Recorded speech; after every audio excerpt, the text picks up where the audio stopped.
뉴스 헬리콥터를 탔습니다. 뉴스의 현장 어디로 가볼까요? 서울 종로구 헌법재판소 상공입니다. 박근혜의 법률 대리인 이중환 변호사는 박근혜 대통령이 세월호 7시간에 대해 기억을 잘 못하고 있다, 이렇게 주장했습니다. 그래서 기억을 되살리기 위해 노력하고 있다고 덧붙였습니다. 정유라에게 원칙대로 했던 문화체육관광부 국장은 나쁜 사람이라며 1년이 지나도 똑똑히 기억하던 박근혜. 왜 그건 기억 못할까요? 세월호 탑승객 학생들은 나쁜 사람이 아니라서 그런가요? 이런 댓글이 있었습니다. 기억 필요 없어. 기록을 꺼내라고.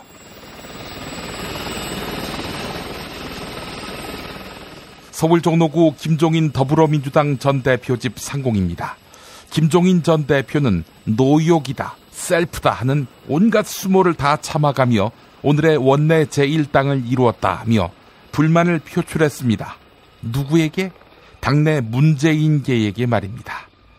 명예욕도 노욕이고 그런 주장에 동조하는 사람은 본인뿐이니 셀프고, 문재인계가 뭐 틀린 말을 했나요? 반기문의 러브콜을 받고 있는 김종인 전 대표, 가시죠. 그 반기문 1등 만들어줘야 하지 않겠습니까? 서울 중구 문화일보 사옥 상공입니다. 문화일보 신년 여론조사 결과 최근 출범한 보수신당을 포함한 지지도 조사에서 민주당의 지지율이 41.5%로 나타났습니다. 이런 지지율이 나온 적이 없었지요. 새누리당은 14.9%, 개보신당은 12.7%였습니다. 국민의당 10.5%, 정의당은 6.1%였습니다. 한편 대선 후보 지지율 조사를 보니까 문재인 전 대표 26.9%, 반기문 유엔 사무총장 20.2%, 이재명 성남시장 12.6%였습니다. 예상했습니다만 황교안 총리 권한대행이 6.6%로 그 뒤를 이었습니다. 헌법재판소의 탄핵 심판에 대해서는 심판이 늦어질수록 국정 혼란이 길어지므로 서둘러야 한다, 이런 응답이 71.5%였습니다. 이 데이터들을 보니까 모든 게 민주당을 위해서 깔린 판 같습니다. 이럴 때 몸조심할 게 아니라 희망과 비전을 제시하는 정당으로서 보다 활력 있는 모습 보여주어야 하겠죠? 광고 듣는 사이에 뉴스는 현장이다 준비하겠습니다.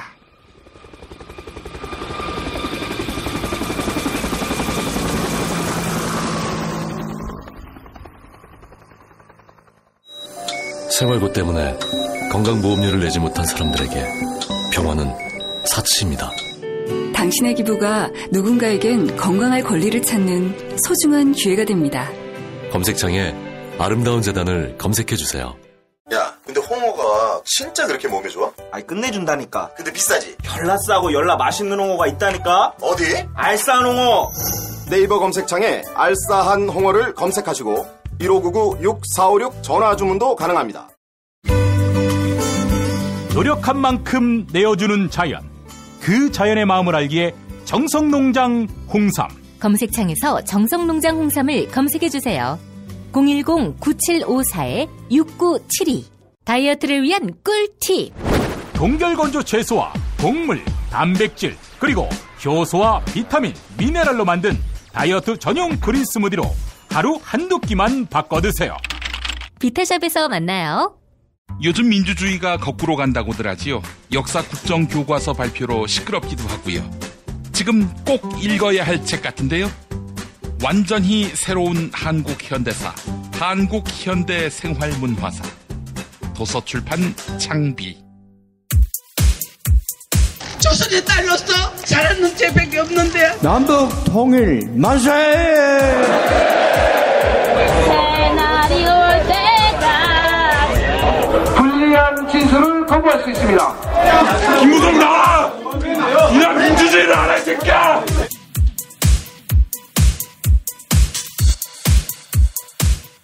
뉴스는 현장이다로 이어갑니다. 강제 철거당했던 소녀상이 부산 일본 영사관 앞에 다시 세워졌습니다. 시민들의 거센 반발에 박삼석 부산 동구청장이 소녀상 설치를 허용한 것인데요. 오늘 아침에 있었던 박삼석 동구청장 기자회견장에는 무성의한 사과에 분노한 시민들의 항의가 빗발쳤습니다. 부산 동구청에서 있었던 기자회견장 상황 들어보시죠.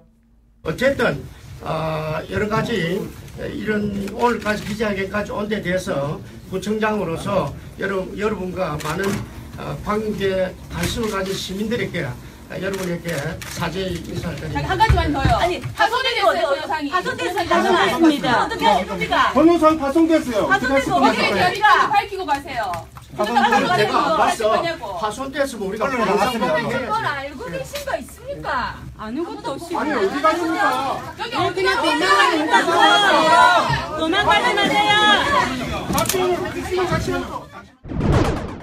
구청장이 사람을 때려놓고 사람이 때려서 병원에 실려있고 가슴에 상처를 받았는데 그 부분에 대해서 아무런 이야기도 안 하고 아이고 이게 무슨 그 기자회견입니까? 내가 했잖아요. 아니요, 사람 시민들은 상처 입었고 김 과장이라는 사람 와서 무릎 꿇고 내 앞에서 사람 무릎 꿇고 진심으로 사과한다고 해야 내가 김 과장 나와라.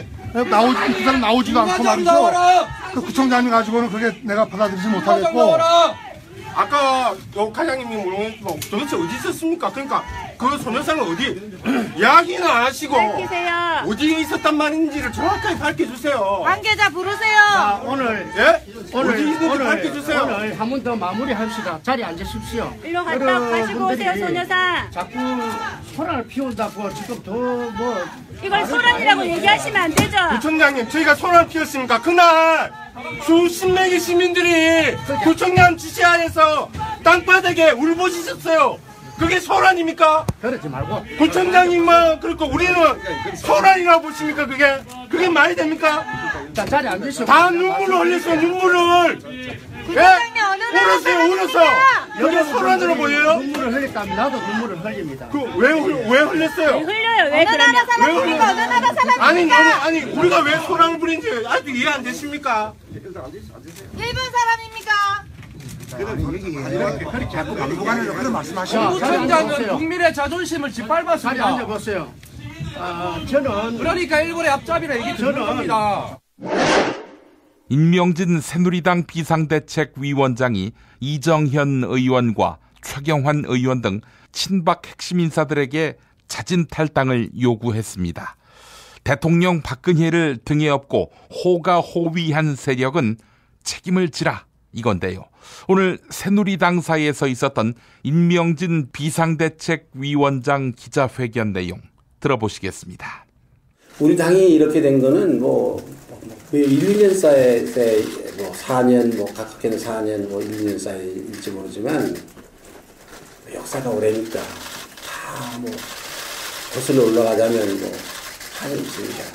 그래서 인적 대상의 범위 대상을 저는 세 가지로 생각을 했습니다.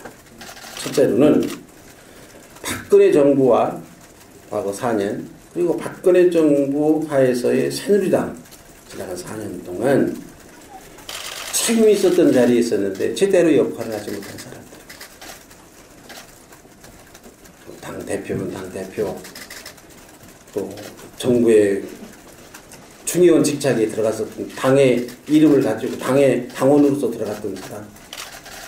대통령 잘못 모시지 않았습니까? 책임져야 된다고 생각합니다. 우리 당도 마찬가지입니다. 당을 이끌었던 사람들 계신 분도 남아 계신 분도 계시고 나가신 분도 계십니다만은 이 사람들이 인적 청산의 첫 번째 대상을 그 특권을 누렸던 사람들 자리만 차지하고 국민들을 위해서 당을 위해서 봉사하지 못하고 자기의 특권만을 누렸던 이런 사람들은 당연히 역사 앞에 책임을 져야 된다. 국민 앞에 책임을 져야 된다고 생각합니다. 두 번째, 특별히 얼마 전에 있었던 이 4.13 총선 과정에서 얼마나 국민들의 실망을 줬습니까? 그래서 지금 뭐 과반수도 못 얻는 뭐 이런 당으로 전락이 됐습니다만은 당의 분열을 조장하고 국민들의 눈살을 찌푸리게 하고 패권적 행태를 보였던, 그래서 국민에게 지탄을 받고 실망을 준 사람들, 인적 청산의 대상입니다. 책임지셔야 될 사람입니다. 오늘 이 사태에 대해서. 또 하나는 지나간 4년 동안 특별히 박근혜 대통령 출범 이후에 대통령을 등에 업고 호가호위하며 무분별하고 상식에 어긋나는 지나친 언사로 국민들의 눈살을 찌푸리는 그런 못난 행태를 보였던 사람들, 인적 청산의 대상입니다. 본인들이 잘 알고 있을 겁니다. 아니, 국민들이 잘 알고 계십니다. 내가 그런 사람인지 아닌지 알아보시려면 국민들에게 물어보십시오. 보좌관들한테 물어보지 말고 측근들에게 물어보지 말고 시장에 나가서 밤에, 옛날에 임금님들은 암행 사찰 도셨다는데 밤에 물어보셔서 내가 어떤 사람인가 스스로 다 판단하실 필요가 있다, 이렇게 생각합니다. 두 번째는 어떤 책임을 져야 되는가에 대해서 말씀드리겠습니다. 지금 우리 당이 윤리위원회가 구성이 안 됐기 때문에 법적인 책임을 지금 현재로는 물을 수가 없습니다. 그러니까 이거는 인적 청산이라는 거는 시급해야 되는 과정이고 일이기 때문에 두 가지 책임을 주셨으면 좋겠습니다. 하나는 어떤 분들은 도덕적 책임을 지셔야 된다고 생각합니다. 국민 앞에 엄중하게 사과하고 잘못을 뉘우치고 다시는 안 하겠다는 약속을 하고, 그리고 소위 백의 정도 있어 못해, 어물점을 있어 못해, 그거 안 됩니다. 철저한 반성, 내가 뭐 잘못했다 국민들에게 명확하게 밝히고, 그리고 있어 못해, 이걸 저는 도의적 책임이다, 이렇게 생각합니다. 정치적 책임을 지셔야 될 분들이 또 계시다고 생각합니다. 정치적 책임은 현실적으로는 사퇴는 안 된다면서요. 사표내가지고, 국회의원 사표내가지고서 수리된 예가 없다면서 딱 한 번 있다는데, 뭐라고 그러시더라. 한 번 딱 있고, 헌정사상. 뭐라고 그래. 한 번 딱 있고, 해봐. 그건 현실적으로 굉장히 시위에 가깝다 그러시니까, 그러니까 탈당하셔야 됩니다. 탈당하셔야 됩니다. 이 정치적 책임이라는 건 탈당을 의미합니다. 청와대에 이른바 야매 주사 아줌마들이 드나들었습니다. 국민의당 김경진 의원은 대통령 박근혜가 청와대에서 불법 시술이나 성형수술을 받았다는 의심이 든다고 말했는데요. CBS 라디오 김현정의 뉴스쇼에 나온 김경진 의원 인터뷰 들어보시겠습니다. 이영선 행정관이 정호성 비서관에게 보낸 문자가 한 5통이 나온 거죠. 주사 아줌마 들어가십니다. 기치료 아줌마 들어가십니다. 이거 어떻게 보셨어요, 김 의원님? 이게 결국은 이번 사태 전반을 거쳐서 나타난 게 대통령이 자기가 대통령이다. 그러니까 공인 중에 최고 공인이다. 이런 인식이 전혀 없는 거예요. 전혀 없는 거예요. 예, 대통령이 됐으면 공조직을 통해서 모든 것을 해결해야 되고, 예. 또 대통령 본인의 신체는 자기 개인의 신체가 아니거든요. 그렇죠, 그럼요. 국가 전체의 신체인데 그런 점에 대한 인식이 전혀 없다 보니까 예. 결국은 이 군 최고 통수권자라는 사람이 야매 의료인에게 자기 몸을 맡긴다. 그러니까 어제 하루 종일 돌아다녔던 인터넷 댓글 얘기가 야매 정권, 야매 의료 이 두 단어였는데요. 그렇죠. 정말 충격이었습니다. 최순실 씨 같은 경우는 지금 프로포폴 중독이라는 거 아니겠습니까? 그렇죠. 예. 근데 여러 곳에서 지금 밝혀진 정황에 따르면 예. 최순실 씨가 프로포폴을 많이 처방받아서 자기 집에 가져다 놓고 예. 자신의 집에서 지금 일부 스스로 이렇게 주사를 맞았다는 내용들이 나오고 있거든요. 보면 집에 앰플이 잔뜩 있었다. 주사 아줌마가 드나들었다라는 도우미의 증언을 지금 특검이 확보했죠. 예, 그렇습니다. 그러면 그 앰플들을 주사 아주머니가 가지고 청와대로 가서 예. 대통령 몸에 놓지는 않았을까? 충분히 가능한 추론이거든요. 가능하죠. 예.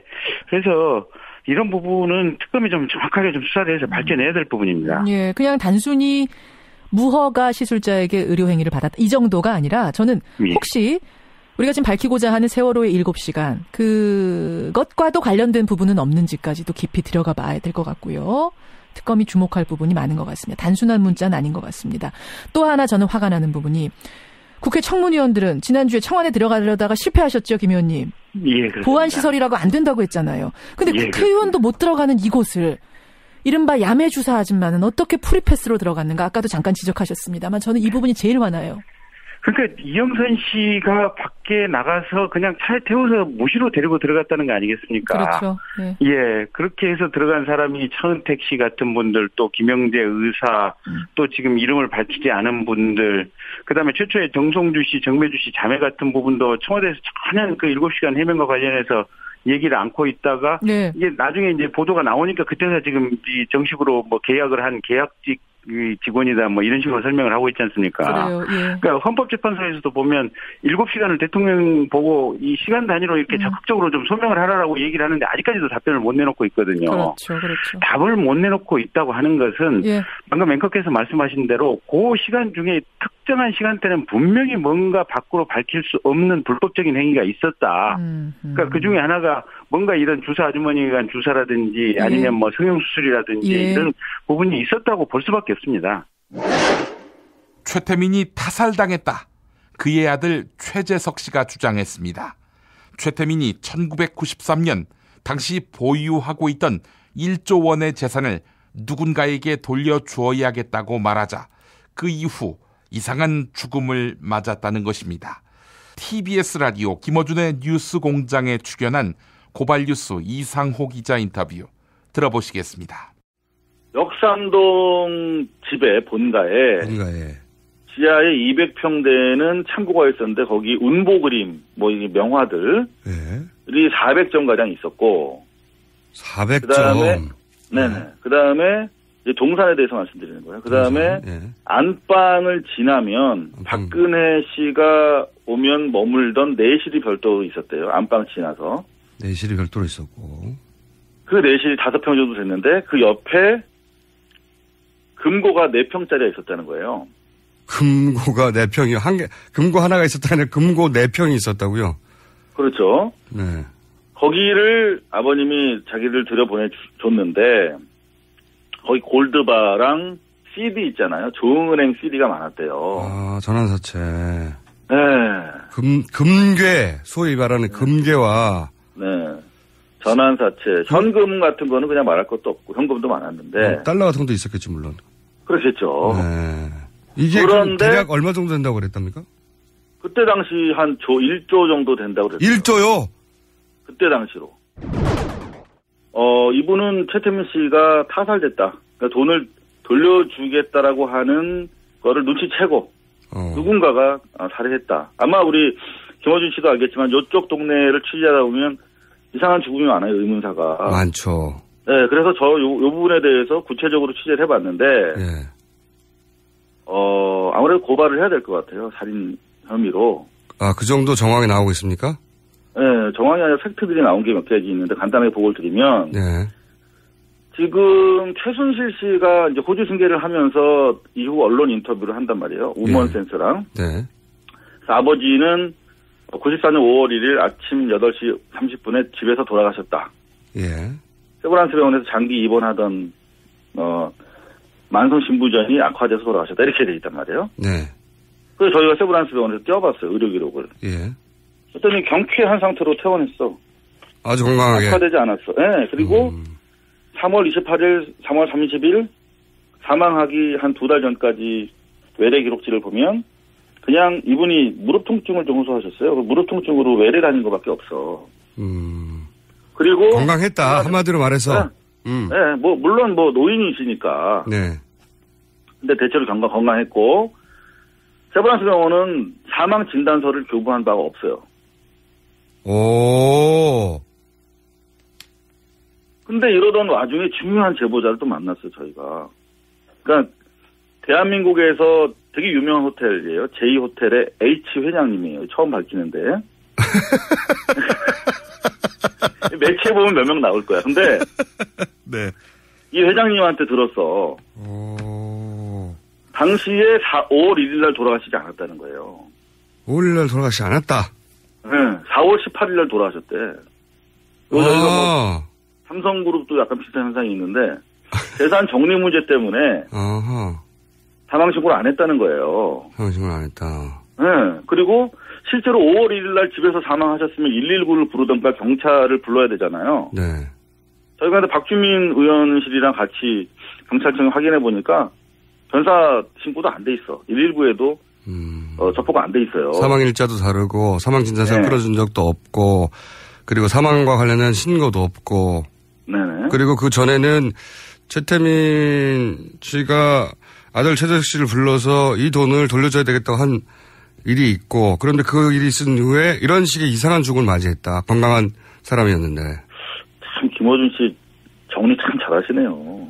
그러게요. 저도 훌륭하다고 생각하고 이제 깔끔하게 정리가 서로 닭살 돋으니까 그만 칭찬을 그만하고. 그래서 J호텔 H 회장님 말씀에 따르면 자기는 5월 1일 전에 매장되는 걸 봤다는 거예요. 5월 1일 날 신고했는데 5월 1일 이전에 매장되어 버렸다. 네. 그리고 매장 위치도 정확하게 아나요? 그게 용인에 있는 그 땅이에요. 김창경 씨 땅. 용인의 미래저축은행 그 김창경 회장의 산이 큰 게 있어요. 사실상의 안매장이네요, 이게. 안매장을 한 거 안매장. 신고도 안 했어요. 개장 신고도 안 하고. 그러니까 자식들이 안매장을 한 거네요, 이게.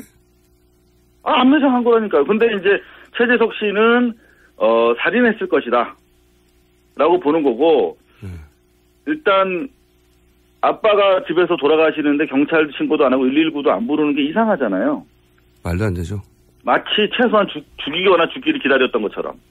그리고 안매장한 상태에서 나중에 뒤늦게 사망신고는 또 7월 1일 날 해요. 왜냐하면 사망 진단서를 받을 수 없으니까. 지금 이제 정리를 해보면 최순천 씨는 부동산이 2, 3천억대가 있잖아요. 지금 개별적으로. 예. 근데 최순실이 호주 승계를 해요. 네. 아빠 죽고 나서. 근데 최순실은 300억대 빌딩밖에 없어요. 지금 보면. 그럼 다 어디 숨어 있냐는 거죠, 그죠? 그러니까 동산을 최순실한테 주로 줬다는 거예요. 그래서 1993년부터, 그러니까 정확하게 아버지 사망 시점이 1994년부터 지속적으로 해외에 다녔다는 거예요. 그때 독일을 주로 갔었죠. 그럼요. 그러면서 94년부터 다시 법인 설립을 하거든요. 이게 연결고리가 나오는군요. 20년 동안, 그러니까 벌써 20년인가? 그렇죠. 20년 넘게 계속 그 작업을 집중해 온 거야. 몇 천억 하는 얘기는 진짜 이게 껌이군요, 껌. 그때 비교해보면 조단위가 있다는 얘기네요. 그렇죠. 그리고 지금 최태민 씨 아들 주장입니다, 아들. 다른 사람이 아니고. 새누리당 이완영 의원에게 성폭행을 당했다는 피해자가 나타났습니다. 1996년 당시 노동부 서기관이었던 이완영 의원이 자신에게 몹쓸 짓을 했다. 이런 이야기인데요. 자, 이완영 의원실은 이마저도 정치 공작이다 라고 주장했습니다. CBS 라디오 이재웅의 아침 뉴스 보도 내용 들어보시죠. 전북 지역 한 대학원에 재학 중인 A씨는 20년 전인 1996년 5월 초순 당시 노동부 서기관이었던 이완영 의원에게 성폭력을 당했다고 털어놨습니다. 25살이던 당시 A씨는 노동 전문직 기자였고 그 즈음 출범한 노사관계 개혁위원회의 운영과장이었던 이 의원을 취재하면서 이 의원과 사무관 1명 등 3명이 술자리를 가졌다고 말했습니다. 폭탄주가 오가면서 정신을 잃은 A씨가 눈을 떴을 때는 이 의원의 차 안이었고 이 의원이 주요 부위를 A씨의 손에 든 채 가슴 쪽을 만지려 했다는 게 A씨의 주장입니다. 20년이 지나 사안을 들추운 이유에 대해 A씨는 가슴 속 오랜 상처를 치유하기 위한 것이기도 하지만 이 의원은 국회의원이어서는 안 되는 사람이기 때문이라고 말했습니다. 그냥 개인이라면 그냥 넘어갈 수 있었을 텐데 그런 부도덕한 사람이 국회의원이 되어서는 안 된다라고 생각을 했었기 때문에 2012년도부터 좀 낙선 운동을 해야 되겠다라는 생각을. 그러나 이 같은 주장에 대해 이 의원은 사실 무근이어서 취재에 응할 필요가 없다는 입장을 의원실 관계자를 통해 밝혀왔습니다. 여쭤보니까 전혀 사실이 아니다 말씀하시고, 그리고 20년 전에 일을 지금 얘기한다는 것도 정치적인 다른 뭔가 있는 게 아닌지. 이 의원은 2012년 총선 과정에서도 대구지방 노동청장 재직 시절 부하 여직원을 성추행하려 했다는 소문이 돌아 곤욕을 치렀지만 피해 당사자가 없어 사실 무근으로 마무리됐습니다. 러시아 베링해입니다. 너무 추워서 사람이 살지 못하는데요. 그 어느 곳보다 깨끗한 청정해역입니다. 이곳 깊은 바다에서 잡은 신선한 대게, 살이 꽉 찬 데다 맛까지 끝내줘 일본 바이어들이 너도 나도 찾는 최고급 대게, 이름하여 대게 직거래 장터. 네이버 카페 대게 직거래 장터에 들어오셔서 여러 후기를 접하고 선택하세요. 주문 전화번호 1644-9047 1644-9047. 대게요리 전문점 개수작, 목포, 나주, 창원에 매장이 있습니다. 미궁 장사랑, 요건 내가 할 말이 있어요. 똥은 싸고 다니냐? 미치도록 싸고 싶다. 빅동의 추억, 미궁 장사랑! 구렁이 똥 이뻤다. 장이 살아야 내 몸이 산다. 혈중 콜레스테롤 개선과 배변 활동에 도움을 주는 건강기능식품입니다. 빅동의 추억, 미궁 장사랑. 지금 검색창에 미궁 장사랑을 검색하세요. 이건 제가 써보니까 효과가 있는 것 같아요. 남녀노소, 좌파 우파 모두에게 미궁 장사랑이 빅동의 추억을 찾아드립니다. 지금 검색창에 미궁 장사랑을 검색하세요. 정권교체를 함께 염원하는 직원들로 똘똘 뭉친 판촉물회사 네피알로 삼행시 갑니다. 내가 아는 사업이나 행사를 PR하기 위한 알짜배기 판촉물 회사. 선물, 기념품, 답례품을 구하신다면 우리 편 회사 네피알을 찾아주세요. 3만 가지가 넘는 물품을 대기해 놓고 있습니다. 네피알로 인터넷 검색창에 입력하시거나 032-519-4800으로 연락주세요. 카카오톡 아이디는 네피알입니다. 팟캐스트 듣고 연락주시면 더 깎아드립니다. 존경하고 사랑하는 국민 여러분, 간절한 염원을 담은 촛불을 들고 소리치는 행동하는 양심, 겁나게 자랑스러워 불어요. 국민 여러분, 이럴 때일수록 건강을 챙겨야 합니다. 일산에 있는 풍무양고기, 그 집에 영양 가득한 양갈비와 양꼬치, 그리고 말하자면 맛있는 요리들, 가족 외식은 물론이고 직장 회식하기 딱 좋은 곳이에요. 피의자, 자네도 그 맛을 아는가? 글쎄요, 저의 공범인 무당이 저를 데려간 적이 없어서. 말하자면 031-902-9292. 건강한 몸, 건강한 피부, 건강한 화장품을 물려주고 싶습니다. 수아비스 화장품은 눈에 들어가도, 상처 위에 발라도, 혹은 아이들이 실수로 먹더라도 괜찮아야 한다는 목표로 95% 천연 원료 함유에 도달하기까지 달려왔습니다. 수아비스랩닷컴에서 여러분의 성원에 힘입어 12월 15일 베이비 전용 제품을 출시합니다. 지금 바로 수아비스 화장품 홈페이지를 방문해서 베이비 제품 체험단 참여 이벤트를 클릭해주세요. 민감성, 아토피성 피부에도 효과적인 수아비스 베이비 제품을 보내드립니다. 아이부터 어른까지 수아비스 화장품.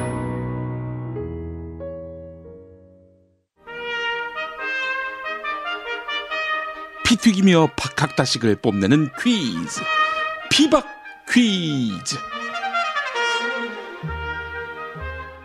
피박 퀴즈 2016년의 마지막 시간입니다. 출연자 모시고 각자 올해의 히트는 무엇인지 이야기해보는 자리 마련하지요.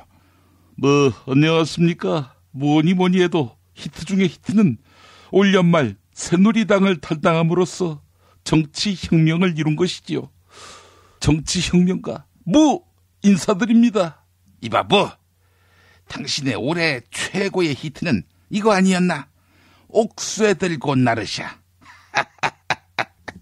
당신 때문에 새누리당이 4.13 총선에서 참패했어. 어? 당신은 이적 혁명가지. 안 그래? 야, 화나. 처음부터 10이냐? 옥수에 들고 나르샤가 설마 네 불법, 부당, 부정, 인턴에 대한 취업 청탁보다 더 큰 문제라고 생각하지는 않겠지? 청년 실업 문제를 해결하기 위해서 솔선을 수범했는데 그걸 청탁이라고 하나? 그럼 당신 딸을 수원대에 꽂아준 것도 취업 청탁인가? 닥쳐 이 새끼야! 뭐 딸 이야기만 나오면 발끈하는데 표정을 보니까 잘하면 치겠어. 앞으로 마약 사위 이야기만 하지. 야, 화나. 국민은 내 마약 사위보다 니네 누나의 주사 아줌마가 더 궁금해. 그 아줌마도 보안 손님이냐? 아니면 밤에만 온다고 하니까 밤 손님이냐? 닥치라고! 아이 씨발 새끼들. 그 연말에도 시끄러워 이 새끼들. 아이고 이님 오랜만에 나오셨어요. 너 이 똥보 새끼 반가운 척하지 마 이 새끼야. 그동안 나를 출연 안 시킨 거. 그것은 그 국민들의 들불 같은 개헌 요구를 잠재우려는 그런 정치적 꼼수인가. 그건 내가 모를 줄 알아? 아이 그럴 리가요. 이 똥보 새끼. 너 이 새끼 친문 핵심, 친문의 앞잡이, 친문의 숙주. 제가요? 제가 친문재인이라고요? 저를 반문재인으로 보는 사람들도 있는데 트릭 쓰지 마 이 새끼야. 그 하여간 올해의 히트는 그 뭐 내 입으로 이야기할 생각이 추호도 없다고 봐요. 아, 그건 혹시 낭떠러지에 매달린 더불어민주당을 제1당으로 만들어준 사람이 나다. 이 이야기지요? 그 더불어민주당 지지율 40% 돌파. 야, 언제 제1야당 역사에 이런 기록이 있었니? 그런데 개헌하자는 놈 한 놈 없는 이 배은망덕한 세태. 이 배은망덕한 놈들만 있으면은 괘씸하니까 반기문 쪽으로 가시면 되겠네요. 반기겠어요, 그쪽에서. 제가 오프닝에서도 이야기했듯 거기 가서 또 1등 만들어주시면 되잖아요. 그 내가 반기문 따위를 대통령으로 만드는 게 목적인 줄 알아? 내 목적은 오로지 그 내각제 개헌이라고 봐요. 아, 만약에 이님을 대통령으로 만들자. 제왕적 대통령으로 모시자. 이러면요. 그러면 흐느 수 없이 그 대통령 해줘야지. 대통령이 돼서 내각제 개헌을 하신다? 그런 걸 왜 하니, 이 새끼야? 알겠습니다. 연말 특집에 이분 뺄 수 없습니다. 안님, 어서 오십시오. 아이고, 안님. 올 한해 가장 큰 성과, 뭐라고 보십니까? 저야말로 국민의당을 4.13 총선에서 승리로 이끌었습니다. 호남의 사위인 제가 없었다면 국회의원 20명이 넘게 필요한 원내 교섭단체 구성 어림도 없었을 것입니다. 야, 네가 호남에서 승리한 거는 다 내 덕이라고 봐요. 그 호남에서 내가 공천을 개판 쳐놔가지고 국민의당이 호남에서 싹쓸이 할 수 있었던 거 아니겠어? 저도 4.13 선거 유세 때 아내 총선 승리를 간절히 바랐습니다. 심지어 이준석 유세 때도 그랬습니다. 우리도 네가 야당 의석을 갉아먹도록 얼마나 뒤에서 노력했는 줄 알아? 이 새끼들아! 다 내가 잘해서 제3당이 된 거라고! 그런데 말이죠. 요즘 호남에서 안님 또 국민의당 지지율이 계속 빠지고 있습니다. 어찌 된 일입니까? 요즘은 안님이 잘 못하고 계신 건 아닌가요? 그거는 키스가 부족해서 그런 거라고. 아이고, 건님. 병상에서 어떻게 일어나셨어요? 어떻게 일어나긴. 키스를 받아서 일어났지. 올해 건님에게 히트는 역시 그 동영상 사건이었겠죠? 채용아, 네가 동영상 뿌렸냐? 이 개새끼야. 자기 아들한테 개새끼라는 욕은 좀. 회장님, 삼성은 회장님이 더 필요합니다. 이게 어떻게 목소리가 비슷한 두 분이네요.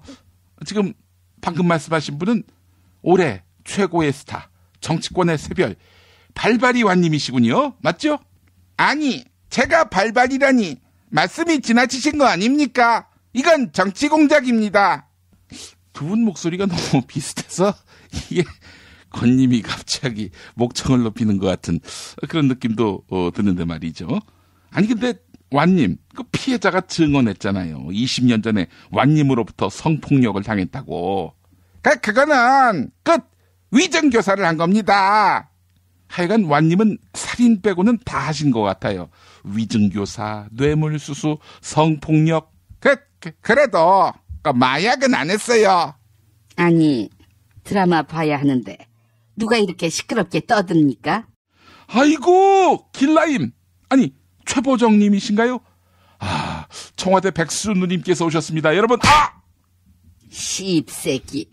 야, 너 컵라면 먹다가 천식으로 죽어볼래? 아이고, 무슨 그런 무서운 말씀을. 아니면 내 오촌이랑 막걸리 먹다가 한번 죽어볼래? 아이, 저는 술 안 마십니다. 아니, 맨정신에 무슨 재미로 살아? 응? 내가 아는 주사 아줌마 소개시켜줄까? 주사 한 방이면 7시간은 뿅 간다고. 아니, 대통령이 뿅 가면 어떡합니까? 24시간 365일 곱하기 5년 내내 맨정신이어야 하는 거 아닙니까? 국가 위기 상황이 발생하면 어떻게 하려고요? 어차피 국정은 순시디가 알아서 하잖니. 응? 나의 맨정신이 필요하다고 보세요. 아니, 그럼 지금 맨정신 아닙니까? 그렇다면 마약. 씹새끼. 야, 그래도 내가 단군 일에 최고의 업적을 남겼잖니. 응? 국민 95%를 하나로 통합시켰는데, 응? 지역 감정을 타파하고 좌우를 하나로 만들었는데, 응? 이런 지도자가 세상에 어디 있었어? 하여간 알겠습니다. 자, 피박 퀴즈, 이제 대미를 장식할 2016년의 마지막 퀴즈 문제 누가 내주시겠습니까? 이 문제는 떠오르는 대선 주자 저 아니 내겠습니다. 오늘의 문제는 촛불 집회 관련입니다. 10차 촛불 집회가 12월 31일 예정돼 있는데요. 올해 마지막 촛불 집회는 대규모 인파가 몰릴 것으로 예상됩니다. 촛불 집회 주최 측은 다음 주에도 대규모 집회를 예고하고 있습니다. 1월 초 어느 날에 세월호 참사가 발생한 지 1000일이 되는 날이 있기 때문입니다. 세월호 참사가 발생한 지 1000일이 되는 날은 1월 며칠일까요? 이것이 오늘의 문제입니다. 저 완인데요. 제가 정답에 도전하겠습니다. 네, 완님 정답은요?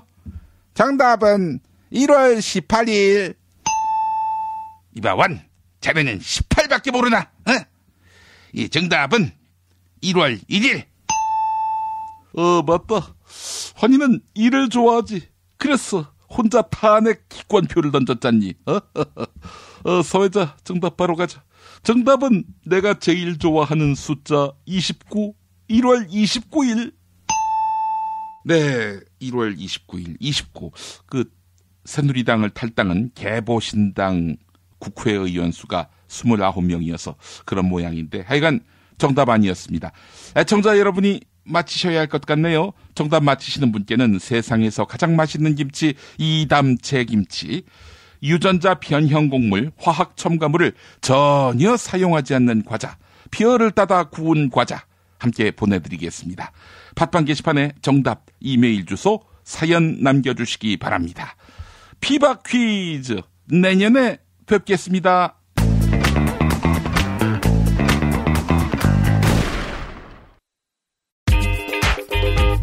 자기야, 매트리스 고르기 너무 힘들어. 어디 한 번에 쫙 볼 수 있는 곳 없을까? 대한민국 최초 매트리스 멀티샵 매트리스엠 몰라? 후진 브랜드만 있는 거 아니야? 비본, 배드이너박스, 실리, 템퍼, 시몬스 전 세계 최고 브랜드 정품만 취급해. 친환경 제품이겠지? 당연하지. 직구 사이트 뒤지느라 고생하지 말고 매트리스엠에서 한 번에 업계 최초 10년 품질 보증을 실시하는 자신감 매트리스엠. 매트리스 살 때는 꼭 매트리스엠으로 오세요. 검색창에 매트리스엠. 박근혜 왜 저러지? 문재인, 김무성, 안철수는 또 왜 저러지? 뉴스로는 알 수 없는 진짜 정치 현장 이야기. 한겨레 정치팀 기자들이 취재 수첩을 낱낱이 공개합니다. 본격 정치관찰 팟캐스트. 언니가 보고 있다. 팟빵에서 언니를 검색하세요. 한겨레 정치바와 함께하는 정치 한 건에 써. 김태규 기자 만나겠습니다. 김 기자님. 네, 안녕하십니까. 예. 새누리당 비상대책위원장인 임명진 목사가 친박 핵심은 1월 6일까지 나가라. 이렇게 엄명을 내렸는데, 이 굴러온 돌이 초장부터 지나치게 세게 나가는 거 아닙니까? 예, 어제 전국위원회에서 추인을 받아서 내정자 꼬리표를 뗐죠. 그래서 이제 명실상부한 이제 비대위원장, 새누리당이 이제 대표가 됐는데, 예. 아마 뭐 이 시점까지 좀 기다렸던 것 같기도 하고요. 그 이전에는 약간 좀 미온적인 모습을 보이기도 하고 제대로 좀 못할 것 같은 그런 상황이었는데, 일단 이제 비대위원장이 되고 나서 상당히 지금 강공 드라이브를 이제 걸고 있는 건데요. 오늘 여의도 당사에서 기자간담회를 열어서 그런 얘기를 했습니다. 예. 패권적 행태를 보이며 국민의 지탄을 받고 실망을 준 사람들은 오늘의 이 사태에 대해서 책임을 져야 한다. 이렇게 얘기했고, 예. 그러면서 누구인지는 본인들과 국민이 잘 알 것. 그래서 이제 구체적으로 이제 이름을 얘기는 안 했는데 이런 얘기도 했어요. 그 어떤 분들은 도덕적, 도의적 책임을 져야 한다. 국민 앞에 엄중히 사과하고 소위 백의종군이 있어야 한다. 어물적 이선 후퇴는 안 된다. 이 어물적 이선 후퇴는 안 된다. 이 부분 이제 재밌는데 뭐냐면 어제 최경환 의원이 페이스북에 글을 올렸죠. 자기는 구분 소나무가 되겠다면서 이선 후퇴하고 어떤 당직도 맡지 않겠으며 그냥 지역에서 있겠다. 뭐 그런 식으로 이제 책임을 지겠다고 했는데 임명진 비대위원장의 오늘 말을 보면 그 정도로는 안 된다. 무슨 이선 후퇴냐. 어물쩍 그렇게 넘어가지 말고 당신도 책임져라. 지금 이 메시지가 이제 확실한 것 같고요. 어쨌든 뭐 가장 그 핵심은 그겁니다. 누구냐 도대체 임명진 위원장이 얘기하는 탈당, 당을 나가라고 하는 사람들이 도대체 누구냐. 근데 이제 그 얘기는 언급하고 있지 않은데 이런 얘기를 했어요. 본인 스스로 결정해라. 국회의원 몇 선씩 한 사람들이 자기가 무슨 책임이 있는지 스스로 판단해서 도의적 책임을 지는 게 좋겠다. 그러니까 얘기는 않겠지만 알아서 나가라는 거죠. 그러면서 배수진을 쳤습니다. 인적청산이 없으면 비대위 구성도 하지 않겠다. 그리고 결단 시한을 이제 1월 6일로 정했어요. 그러면서 이런 얘기를 했는데요. 이 결단을 오래 할 수 없다. 2년 드리겠다. 2016년 12월 30일부터 2017년 1월 6일까지니까 해를 넘긴 2년 아니냐. 야, 결코 짧지 않다. 긴 시간 드리겠다. 예. 이렇게 얘기를 했고요.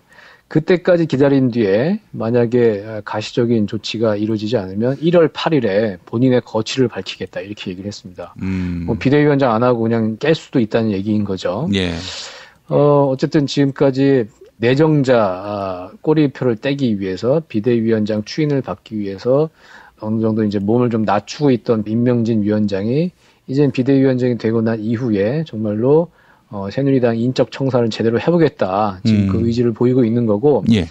어쨌든 본인이 이제 말을 안 했지만 가장 관심은 도대체 이 나가라고 하는 사람이 누구냐. 정치적으로 책임을 지고 당을 나가야 하는 사람이 누구냐. 이게 이제 관심인데요. 뭐, 그 전에 최순실의 남자, 뭐, 팔적, 뭐, 이런 얘기를 했죠. 비주류 쪽에서. 근데 그 전에 저 임명진 위원장은 최순실이랑은 관련이 없는 것 같다. 뭐, 이렇게 얘기를 했는데, 아마 이제 최순실이랑은 관련이 없지만, 어쨌든 당신들은 새누리당 실패, 박근혜 정권의 실패에 책임이 있다고 이제 보는 것 같고요. 그래서 지금 여의도에서 돌고 있는 청산 대상자 명단을 보면, 우리가 알고 있는 내용들입니다. 뭐 친박 핵심인 이정현, 최경환, 그 서청원, 홍문종, 윤상현, 조원진, 이장우, 최현혜 의원은 이제 최근까지 최고위원을 지낸 사람이고요. 그리고 뭐 친박 강경 인사 중에 한 명인 김태흠 의원도 들어가 있고, 그리고 서청원 의원의 거의 보디가드나 마찬가지죠. 이우현 의원 들어가 있고요. 예. 그리고 뭐 또 이분 빠지면 좀 섭섭합니다. 독립 최선영 친박, 촛불이 바람이 불면 꺼진다고 얘기했던 김진태 의원도 이름이 지금 돌고 있고, 그리고 이제 진박공천이라고 해가지고 진실한 사람이라고 이번 총선 때 들어온 사람들 있지 않습니까? 정종섭 전 행자부 장관, 그리고 곽상도 전 민정수석, 추경호 전 기재부 차관, 뭐 이렇게 해서 한 15명 정도가 임명진 위원장이 얘기하는 인적 청산 대상, 탈당 대상자가 아닌가 이런 얘기들이 나오고 있습니다. 예. 아이고 다 나가라는 얘기인데 실현 가능성은 제로에 가깝지 않습니까? 예, 그렇습니다. 지금 당장 친박 핵심이라는 사람들, 뭐 청산 대상으로 지목되고 있는 사람들은 반발을 하고 있어요. 오늘 임명진 위원장의 이 발언이 알려진 이후에 뭐 연합뉴스와의 통화에서 이런 얘기들이 나옵니다. 지금은 화합이 더 중요한 시기인데 당혹스럽다. 오래된 장독도 깨기보다는 잘 수리해서 써야 할 때가 있는 법이다. 이렇게 얘기를 하고 예. 또 다른 의원은 당에 남아있는 대부분이 인적 청산 대상에 해당되는 것 같다. 당을 떠날 사람은 다 떠났고 핵심 중진들 가운데 이선 후퇴를 선언한 분들도 있는데 그 이상 당을 떠나라는 것은 옳지 않다. 그리고 당의 화합을 위해서 정도껏 해야 한다. 다 나가라는 것은 비박계의 주장이었는데 그렇다면 차라리 그쪽에 가야지. 왜 여기로 왔냐? 당을 쪼개러 왔냐? 이렇게 이제 반발을 하고 있습니다. 이 사람들의 얘기도 틀린 말이 아니에요. 이게 지금 친박 소굴인 당에 이제 들어왔는데 그 사람들이 어쨌든 당을 나가지 않고 새누리당을 사수하면서 어쨌든 미봉으로 이제 지지부진하게 당을 끌고 갈 게 눈이 뻔해 보이는 상황에서 이제 임명진 위원장이 들어왔고 그 사람들 성정상 나가라고 나갈 사람들이 아니잖아요. 예, 그렇게 세력을 갖고 있던 비주류에서 나가라고 했는데 꼼짝도 안 했던 사람이 임명진 비대위원장 혼자서 이렇게 외치고 있는데 자기 집이라고 주장하는 당을 나갈 수 있을까? 그건 어려울 것 같고요. 그래서 결국은 1월 8일에 이 상황을 지켜보고 자신의 거취를 결정하겠다고 했는데 결국은 임명진 위원장이 이렇게 한번 소리 지르다가 뜻을 이루지 못하고 새누리당에서 그냥 튕겨져 나가는 그런 파국으로 치달지 않을까 그렇게 예측을 해봅니다. 예, 그렇군요. 임명진 위원장은 지금 나갈 명분을 축적하고 있다 이런 생각이 드는데요. 예, 그런 생각도 들어요. 지금 이른바 뭐 제3지대론이 나오고 있고 뭐 반기문 유엔 사무총장이 1월 중순이면 들어오고요. 반 총장을 어떻게 쓸 것이냐, 누가 데리고 갈 것이냐, 뭐 이런 쟁탈전이 벌어지지 않겠습니까? 그 예. 과정에서 아마 본인도 그런 반열로 상당히 쓰임새가 있을 거다. 아마 이런 계산을 하고 있지 않은가. 예, 그런 생각도 든 건 사실입니다. 그 생각을 임명진 위원장이 한다면요. 정우택 원내대표도 할 거라고 생각합니다. 그러면 정우택 원내대표는 어떻게 하는 거죠? 정우택 원내대표가 데려온 임명진 위원장 아닙니까? 네네. 정우택 원내대표도 충청 출신이고, 예. 그래서 같이 탈출을 할 수 있다. 그 정우택은 지금 거론된 친박들하고는 결이 그렇게 많이 같지 않습니다. 예, 뭐 그전에도 이제 범친박이었죠. 강성친박은 아니었고요. 어쨌든 이 아사리 판에서 원내대표라는 이제 영광의 타이틀, 그 전부터 본인이 하고 싶었던 그리고 이름을 낼 수 있는 중앙 무대에서 그런 이제 타이틀을 하나 이제 걸은 거기 때문에 방향이 어쨌든 상당히 전국적인 인지도를 얻은 거 아니겠습니까? 새누리당 원내대표에 당선됨으로 해서 그러면 본인이 정말 꿈꿨던 대선 가도를 위해서 충분히 말을 갈아탈 수도 있겠다. 예, 충분히 가능한 얘기인 것 같습니다. 예, 알겠습니다. 자, 다음 이야기 해보겠습니다. 최순실 국정조사 특위가 청문회에 불출석한 20여 건, 이걸 특검에 수사 의뢰했다고요? 예, 그렇습니다. 오늘 김성태 국정조사 특위위원장이 오늘 대치동의 특검 사무실을 방문해서 박영수 특검을 만났습니다. 예. 그래서 그 청문회 과정에서 이제 상당히 많이 이제 지적됐던 증인들의 위증이라든지 불출석 문제라든지 이런 것을 이제 특검의 수사를 의뢰하고 철저하게 수사해달라 지금 이제 요청하러 이제 간 자리인데요. 예. 문용표 전 보건복지부 장관, 그리고 홍완선 국민연금공단 기금운용본부장, 그리고 김기춘 전 청와대 비서실장, 우병우 전 청와대 민정수석 뭐 이렇게 약 20명에 대한 수사를 이제 대거 의뢰를 했습니다. 예. 국회에서의 증언 감정 등에 관한 법률에서는 위증을 하면 1년 이상 10년 이하의 징역형에 처하도록 이제 규정하고 있는데요. 지금 수사 의뢰된 사람 중에 상당히 눈에 띄는 사람은 문용표 전 장관입니다. 문용표 전 장관은 특검 수사 과정에서 이제 긴급 체포를 했죠. 그 장관 재직 중에 삼성물산과 제일모직 합병을 승인하도록 국민연금공단에 이제 지시했다. 이런 진술을 받아냈는데 이것은 문영표 전 장관이 국회 청문회에 나와서 난 그런 사실이 없다고 증언했던 내용과 이제 완전히 이제 배치되는 내용이고요. 그래서 특검에서 아예 국조특위에 이거 수사 의뢰를 해달라 이렇게 요청을 했다고 합니다. 그래서 국조특위에서 특검의 요청을 받아서 다시 특검에 수사 의뢰를 하는 이제 그런 모양새를 띄었다고 하고요. 예. 그래서 그 오늘 뭐 상당히 만나서 박영수 특검과 이런저런 얘기를 했다고 하고 앞으로 특검법 등 뭐 제도적 한계를 위해서 특검 수사에 제약이 있는 경우에 입법으로 이제 이를 개선하는 등의 그 보완책 마련에 나서겠다. 뭐 이런 얘기를 나눴다고 합니다. 알겠습니다. 뭐 특검하고 지금 국조특위하고 팀플레이를 잘하고 있다 이런 생각이 드는데 말이죠. 예, 그렇습니다. 거의 찰떡 공조를 이제 보이고 있는 것 같습니다. 예. 어떻게 새누리당 출신의 그 국조특위 당장 김성태 위원장을 비롯한 이 사람들 이 국조특위 끝날 때까지 그 직을 유지할 수 있는 겁니까? 예, 그거는 그렇게 합의가 된 것 같고요. 그리고 지금 어차피 개혁보수신당도 원내 교섭단체이기 때문에 그 어떤 뭐 특위 구성이라든지 그런 부분에 다 이제 발언권이 있거든요. 예, 그렇기 때문에 자리를 유지하고 이런 거 이제 큰 문제 없이 지금 1월 15일까지 국조특위 이제 활동을 할 수 있을 것 같습니다. 새누리당이 얼마든지 그 와해시키려고 노력하면 할 수도 있을 텐데 그냥 방치하는 걸 보니까 박근혜 구하기는 뭐 진즉에 포기한 것 같다는 느낌이 들어요. 근데 지금 새누리당이 99석이잖아요. 예. 지금 201석을 야권이 지금 점하고 있고, 사실은 지금 야당을 자극해봤자 좋을 게 하나도 없습니다.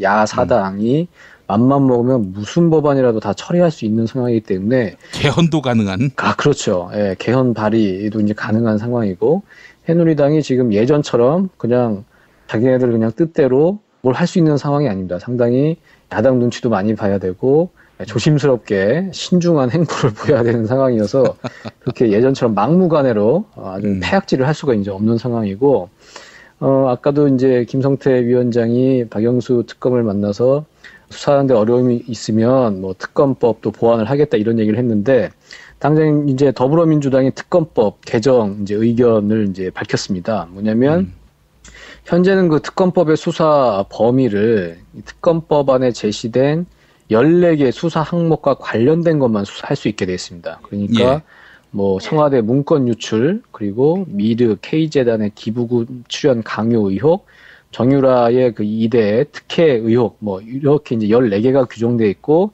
14개의 수사를 하는 과정에서 인지된 관련 사건 이제 특검이 수사를 할 수 있게 되어 있거든요. 그러니까 14개 중에서 수사하다가 어느 정도의 관련성이 있어야 이제 새로운 수사 항목이 된다는 얘기인데 여기서 그 관련 사건이라는 표현이 그 때문에 이제 특검 수사가 발목이 잡히고 있다고 하거든요. 그래서 관련이라는 그 대목을 빼고 그냥 사건 이렇게 해서 어쨌든 수사 과정에서 예를 들어 전혀 관련 없이 누구한테 뭐 뇌물을 받은 사건이 나왔다든지 뭐 이렇게 하면 그냥 이 특검에서 수사를 또 할 수 있게 새로운 사건으로 별건으로 수사를 할 수 있게 이렇게 이제 법을 개정한다는 것이고요. 어쨌든 뭐 이런 것들 뭐 야사당이 합의만 한다면 충분히 지금 특검법마저도 수정할 수 있는 이제 그런 상황이라는 거죠. 예, 알겠습니다. 참 국회가 모처럼 제 기능을 하는 것 같아서 다행이라는 생각도 들고요. 결국 새누리당이 이 국회의 원활한 기능을 저해했던 원흉이었다라는 점이 또 확인되는 것 같습니다. 새누리당이 이렇게 와해되면서 정치가 뭔가 주도권을 갖게 되는 그런 현상을 보면서 말이죠. 예. 자, 오늘 금요일입니다. 금요일이면서 또 우리 정치 한 건에서 2016년의 마지막 시간인데 언니가 보고 있다 소개해 주신다고요? 예, 어제 저희는 마지막 게스트로 한겨레 미르 TF의 김의겸 선임 기자와 막내 이제 방준호 기자를 이제 불러서요.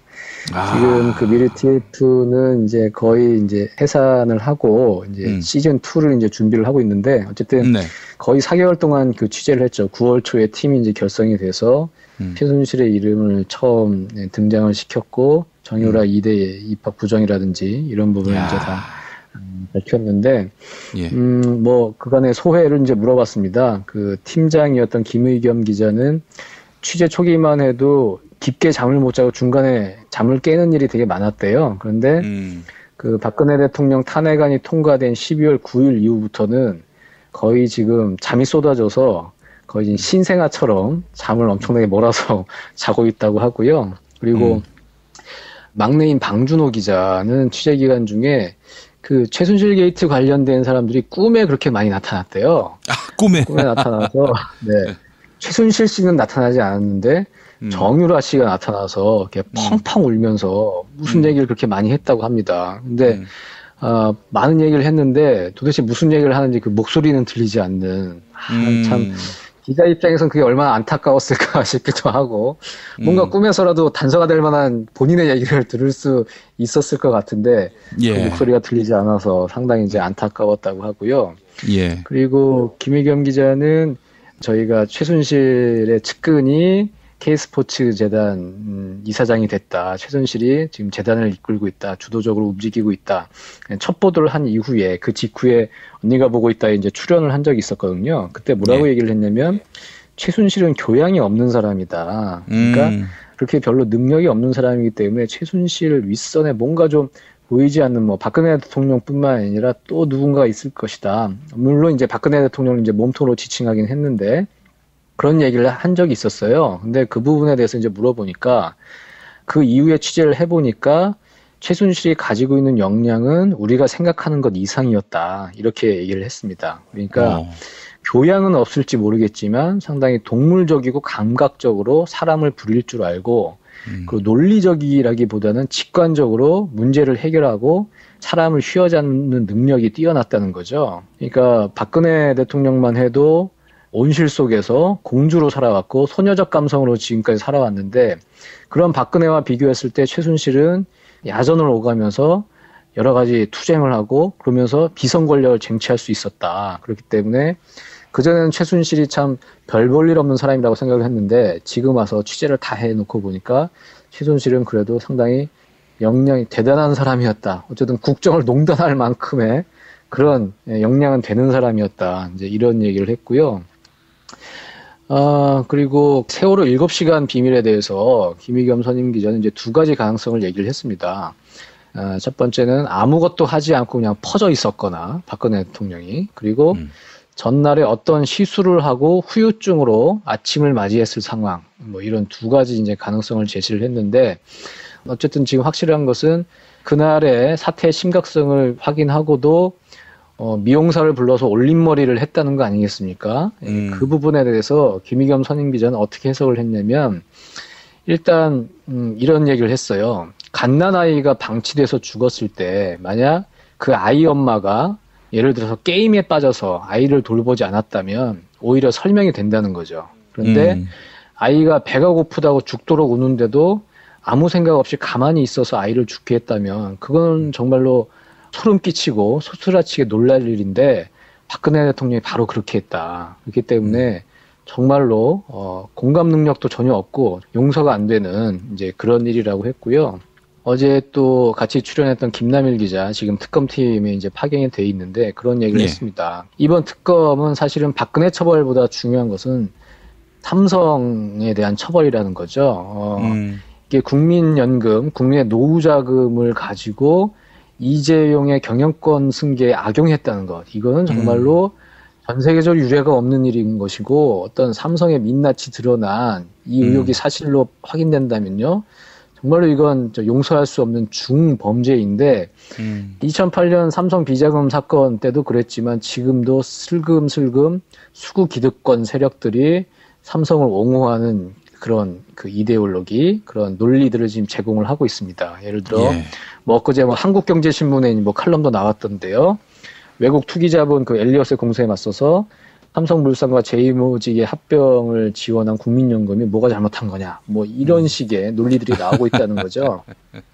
그렇기 때문에 지금 박근혜는 어차피 처벌이 될 겁니다. 근데 박근혜 처벌이 되는 건 박근혜 개인의 책임으로 끝나는 것인데 그 이후에 정말 대한민국의 새로운 사회 발전을 위해서는 정말로 뿌리 깊게 박혀있는 적폐인 삼성 일가의 부정부패, 국가위에 군림하려 하는 그런 부정부패를 처벌해야 하고 그게 특검의 가장 중요한 임무가 아닌가 그런 얘기들로 팟캐스트를 채웠는데 저희가 사실은 어제 제가 엔지니어입니다. 이 언니가 보고 있다에 PD이자 엔지니어인데 저의 그 기기 조작 실수로 그 녹음이 안 됐습니다. 그래서 제가 오늘 말씀드린 것은 제가 그래서 상당히 공을 들여서 이제 기사로 썼고요. 그래서 송년 특집으로 눈으로 읽는 팟캐스트 이렇게 해서 지금 기사가 나갔으니까요. 그 기자들의 그 육성을 들을 수는 없지만 어떤 진실을 향한 열정이라든지 이런 것은 기사로 충분히 좀 읽어주시면 감사하겠습니다. 몇 대 맞으셨어요, 우리 김 기자님? 맞지는 못했고요. 그냥 돌아오는 길에 그냥 카톡으로 그냥 사제에 그냥 톡만 계속 날리고 지금 그러고 이렇게 가시방석 위에서 지금 쉬고 있습니다. 자, 어쨌든 글로 기록된 우리 김의겸 논설위원을 비롯한 우리 한겨레 특별 취재팀의 발군의 노력들 잊지 말아야겠습니다. JTBC만 사람들이 기억하는데 한겨레 없이 이렇게 진실의 게이트가 열리진 않았어요. 그건 분명한 사실이니까. JTBC도 열심히 했고요. 우리 한겨레 한 해 동안 고생 많이 하셨고요. 새해에 시민혁명이 완수될 수 있도록 또 더 열심히 정진해 주시기를 바라겠습니다. 네. 그리고 오늘이 이제 2016년의 마지막 날 아니겠습니까? 우리 김 PD님 저랑 그 내기하신 거 혹시 기억하시나요? 삼겹살 언제 사실? 저는 음력으로 얘기했는데 잘못 알아들으신 것 같습니다. 그러면 제 음력까지 그러면 기다리고 그때 저희가 그 박근혜 대통령이 언제 물러날 것인가 얘기를 했었잖아요. 김 PD님은 그 박근혜 대통령 너무 정상적으로 좀 보신 것 같고, 그래서 이제 연말 안에 물러날 거라고 하셨는데, 아니 저는 박근혜가 스스로 물러난다기보다 끌어내릴 줄 알았죠. 저기 친박 쪽에서. 하여튼 저는 아직 음력 그 삼겹살 사기 싫어하시는 느낌이 좀. 저는 사만입니다. 자기 말한 거에 책임을 집니다. 음력까지 지켜보시죠. 1월 말입니다. 1월 말. 자, 김 기자님 한 해 동안 고생하셨고요. 우리 또 내년에 뵙도록 하겠습니다. 네, 새해 복 많이 받으십시오. 감사합니다. 고맙습니다. 정말 맛있다. 이 말 한마디면 모든 게 설명됩니다. 30년 전통 자연의 이로움을 담은 김치 이담채 김치 1544-4586 1544-4586 술자리 많은 요즘 3차까지 달린 당신을 위한 필수품 전창걸의 새싹 땅콩차. 이제 속쓰림은 잊으세요. 070-8635-1288 070-8635-1288 참치의 맛은 좋은 참치가 좌우합니다. 구이동 대양 참치가 그렇습니다. 무한 리필에 더한 무한 감동. 직접 경험해보세요. 구이동 대양 참치 02-455-8087 안녕하세요. 엄기호입니다. 무리하다 망가지는 삶, 그 삶을 끝내자는 제안을 담아 제가 새 책 나는 세상을 리셋하고 싶습니다를 썼습니다. 민주주의가 멈춘 곳에서 우리 다시 만납시다. 도서출판 창비. 뉴스가 쉽다. 뉴스가 즐겁다. 뉴스가 알차다. 왜냐고요? 김용민 브리핑이니까요. 일부에서 주장하는 방송 장악은 그것을 할 의도도 전혀 없고 법적으로도 불가능합니다. 우리 공동체가 꼭 알아야 할 뉴스. 여러분의 뉴스 보좌관 김용민이 챙겨드립니다.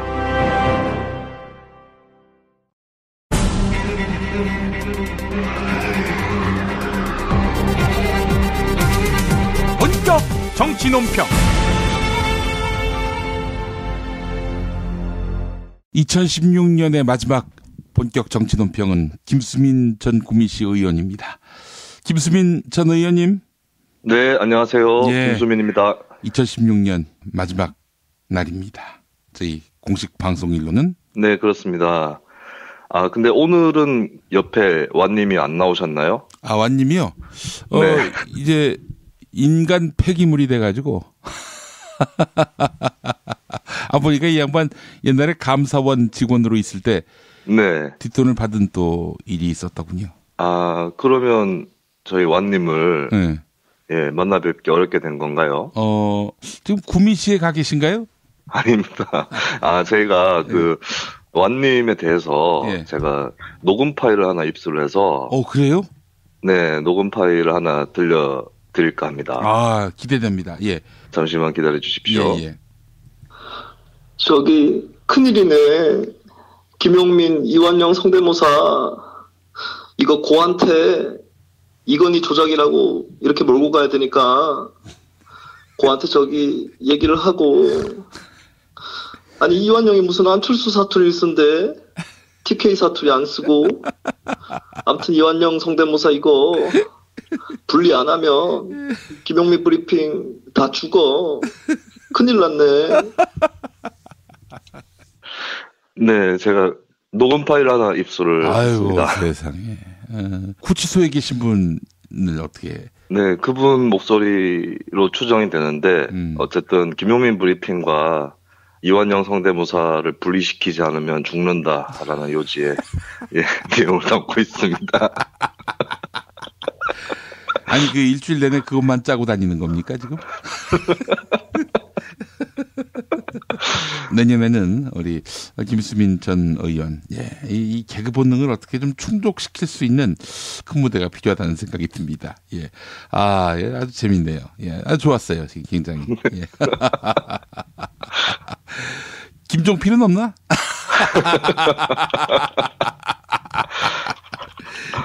저기 이완영 의원 나오셨으면 지금 소개를 한 분 시켜드리려고 했는데요.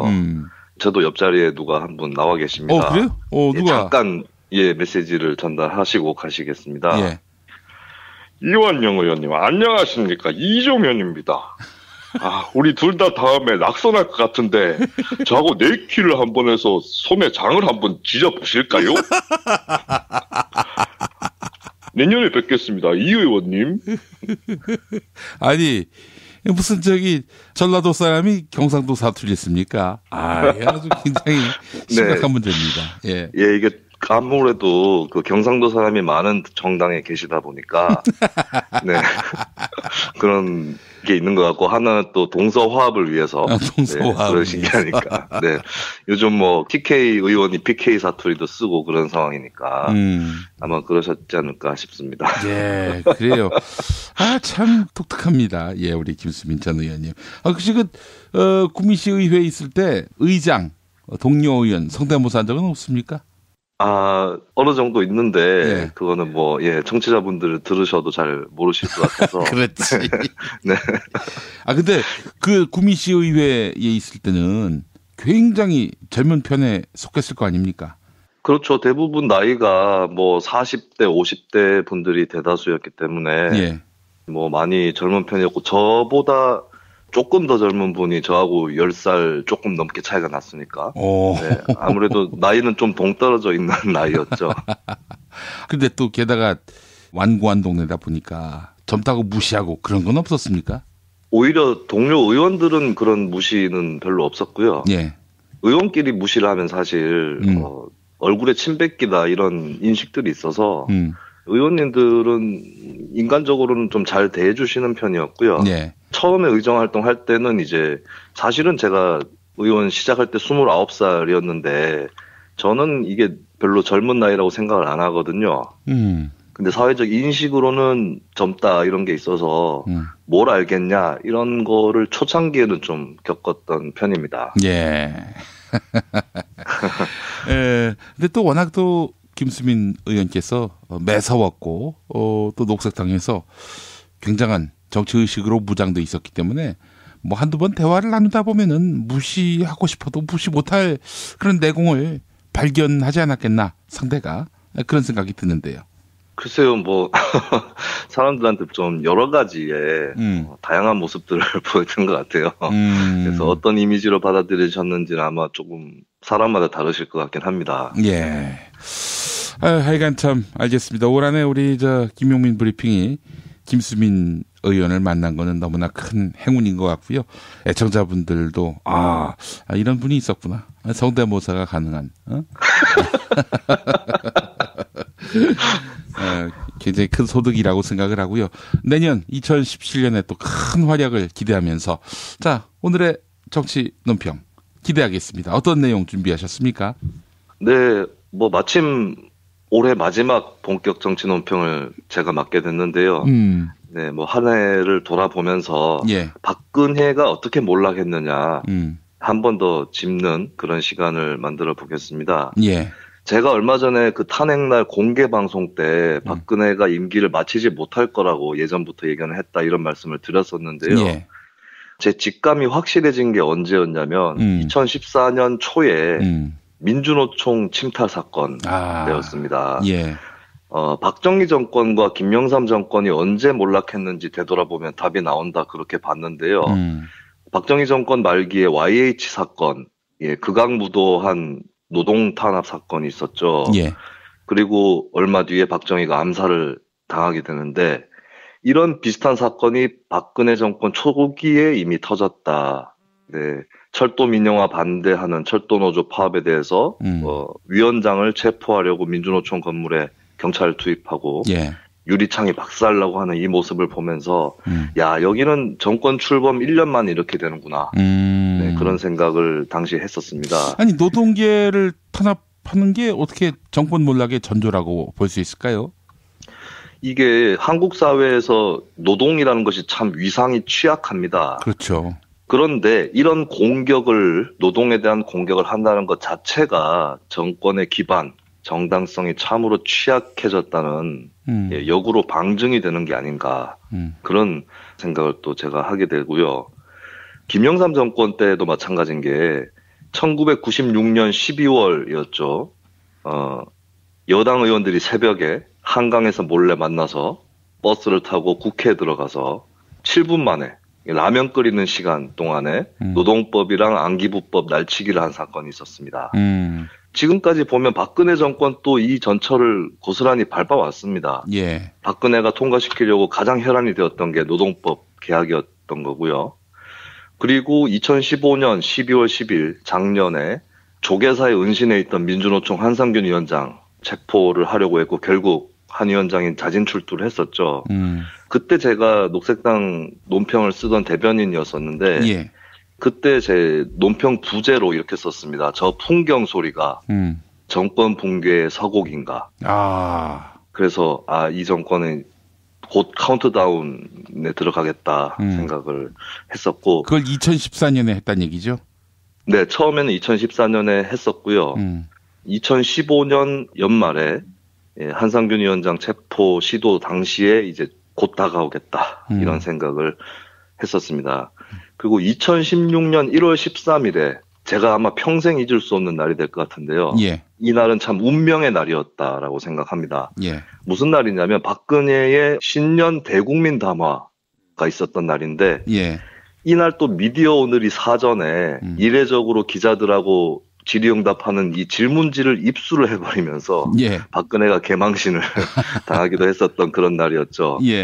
참 이날 참 이상했어요.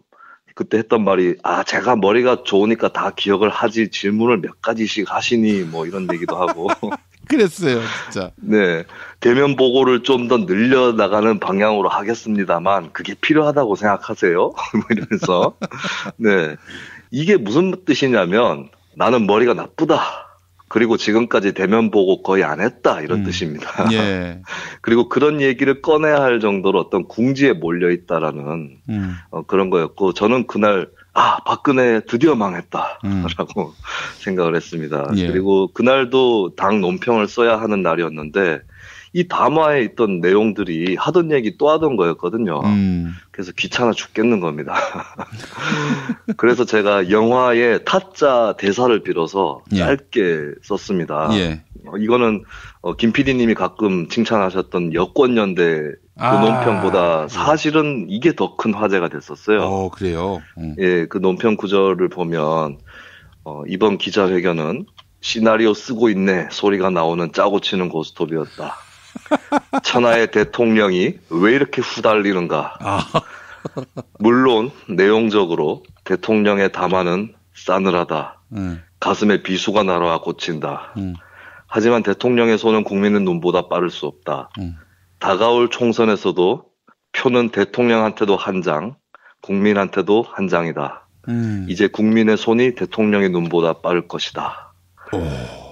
그리고 마지막 문장으로 이렇게 썼습니다. 예. 새해의 국민은 우리가 아는 국민 중에 최고일 것으로 믿는다.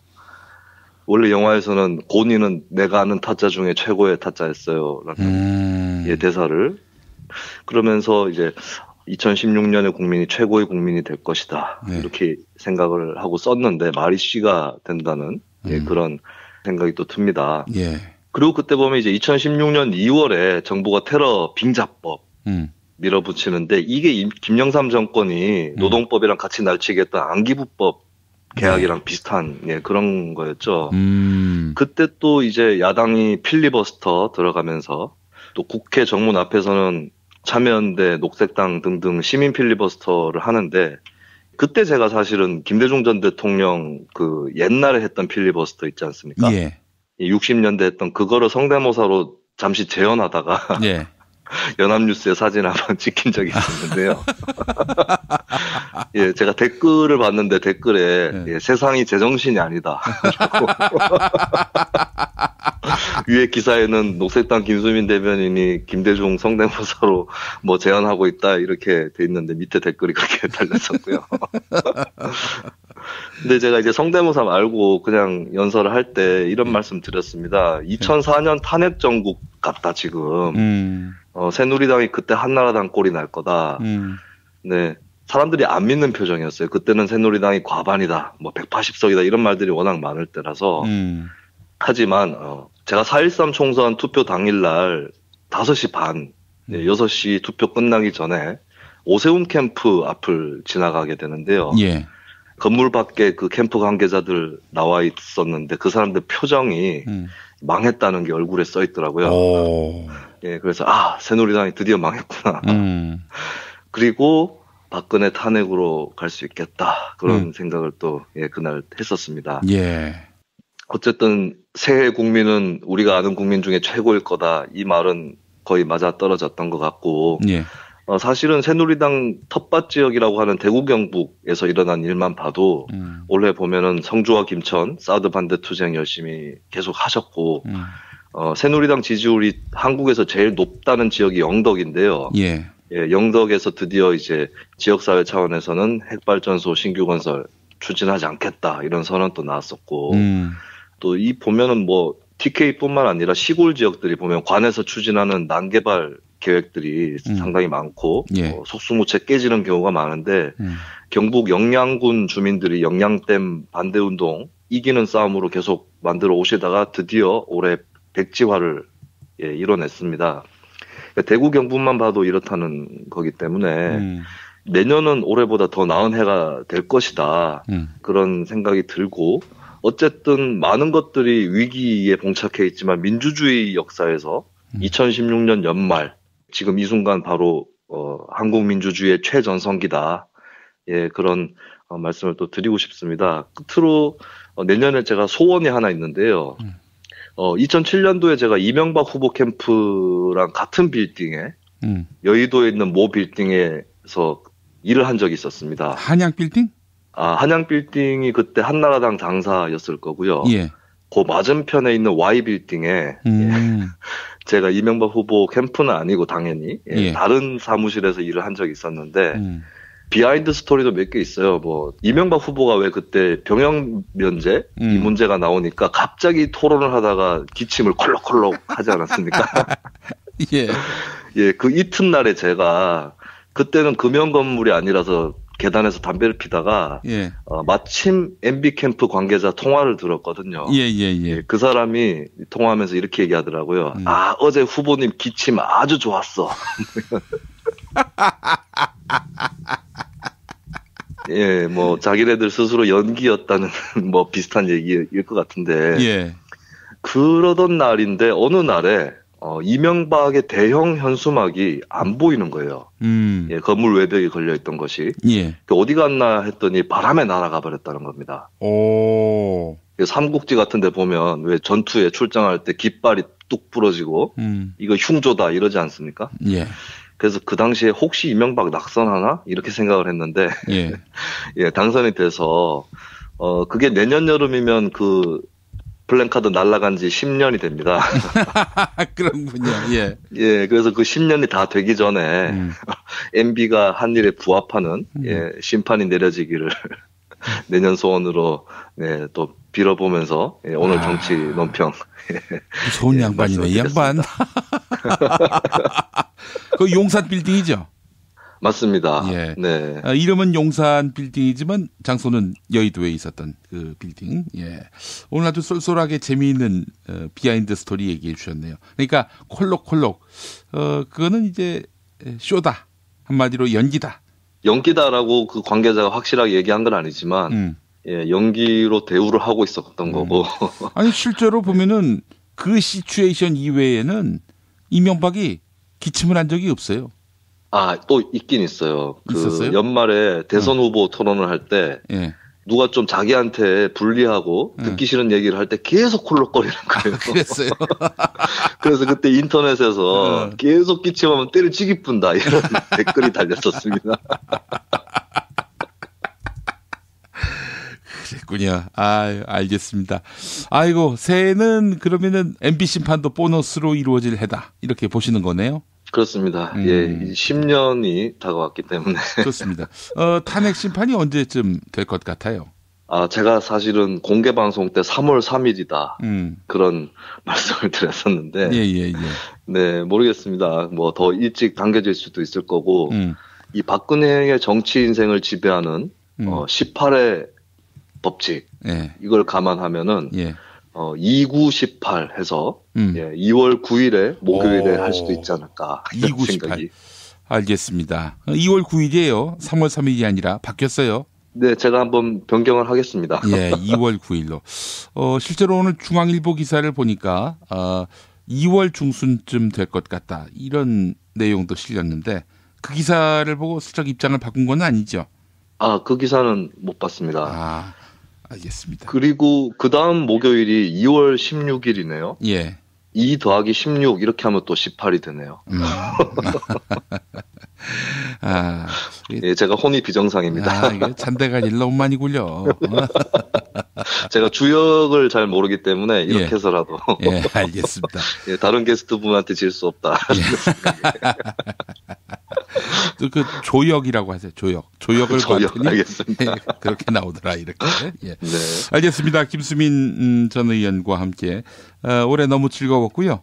다음 주 1월 다시 우리 새로운 한 해 혁명의 완수가 이루어지는 한 해 그 해에 또 본격적으로 정치 관련 이바구를 펼쳐보도록 하겠습니다.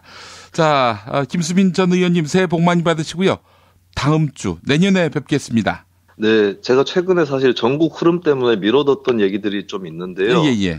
새해에는 뭐 저의 나름의 경험이나 이런 걸 통해서 뭐 지방자치에 대한 얘기나 정치 제도에 대한 얘기 이런 것들을 좀 심도 있게 다뤄볼 수 있도록 제가 분발해서 또 준비를 하도록 하겠습니다. 예, 알겠습니다. 예. 기대하겠습니다. 예, 내년에도 애청 부탁드리고 올 한 해 너무 수고하셨고 정치자 여러분들 멋지셨습니다. 감사합니다. 여보, 나 오늘 우리 집하고 아버님 댁 화재보험 가입했어. 뭐라고? 아이, 놀라지 마. 다 합쳐서 월 10,000원이라고. 월 10,000원 화재보험 카페에서 가입한 거라니까. 월 10,000원 화재보험 카페에서 집 2채를? 남들은 집 한 채를 30,000원에서 40,000원에 가입하던데? 화재와 배상 책임은 기본이고 도난, 보이스피싱까지 보장해준대. 정말? 대박! 텔레비전, 냉장고, 김치냉장고, 에어컨, 세탁기, 전자레인지 고장나면 수리비용까지 보장해준다고. 월 10,000원 화재보험 카페라고 했지? 나도 알려줘. 우리 친정도 가입하게. 10,000원 화재보험 카페. 전화번호 02849-9730. 한 집이 가입해도 또 두 집이 가입해도 월 10,000원인 화재보험 카페 02849-9730으로 전화하시면 10년차 베테랑 손해보험 전문 설계사가 연중 무휴 상담해드립니다. 메모 못하셨나요? 전화번호 02849-9730. 식당, 다중이용업소, 공장, 교회, 사찰 등 모든 업종의 화재보험과 배상책임보험도 상담해드립니다. 지금처럼 사는 게 싫습니까? 전복을 원하십니까? 그렇다면 와우 전복을 드십시오. 와우! 전복을 먹으면 입맛 잃고 무기력했던 삶이 전복되고 시름시름하던 몸 상태가 전복됩니다. 답답하십니까? 전복하세요. 100% 완도에서 잡은 전복 중에 전복. 와우 전복. 한 번 맛보면 또 찾게 되는 와우 전복. 네이버에서 와우 전복, 전화번호는 010-2443-0818. 김용민 브리핑 애청자 여러분 안녕하세요. 정통 포르투갈 에그타르트 전문점 타르트팜 킨텍스점입니다. 요즘같이 입맛 떨어지는 비상식의 시절, 그럼에도 불구하고 우린 살아가야 하지 않겠습니까? 자, 드셔본 분들은 감탄사를 연발하는 기가 막히게 맛있는 에그타르트로 기분 전환해보세요.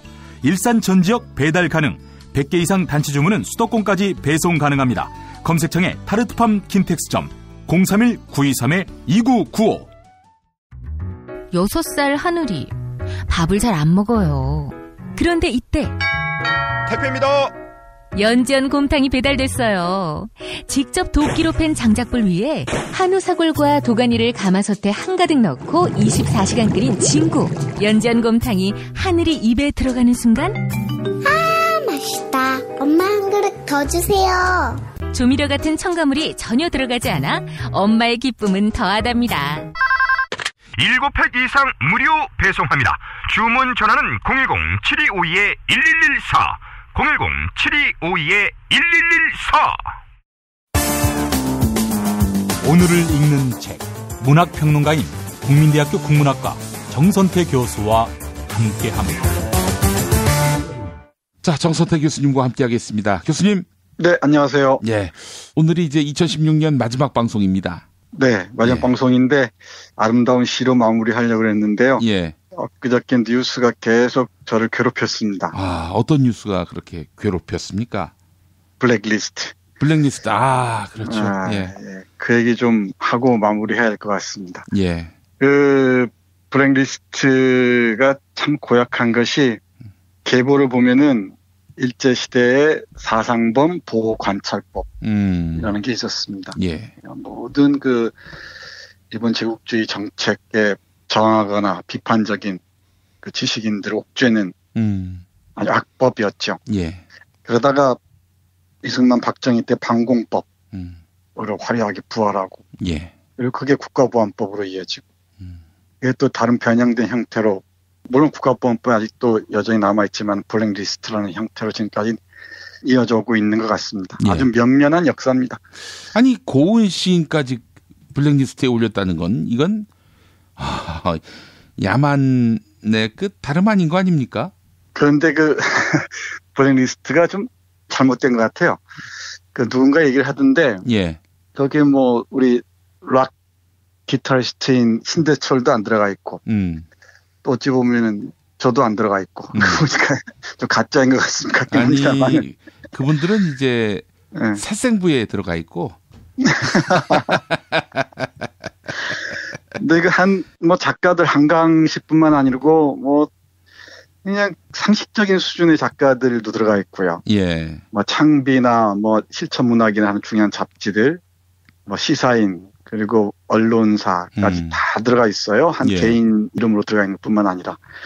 아, 이건 참 고약하기 이를 데가 없습니다. 예. 사실 이것만으로도 뭐 탄핵하고 남습니다. 예. 우리 헌법 22조인가요? 예. 학술과 표현의 자유, 창작의 자유 이런 게 명시돼 있잖아요. 예. 네, 그걸 이렇게 송두리째 짓밟아버린 일이 아무렇지도 않게 벌어졌다는 것. 참 놀라운 일입니다.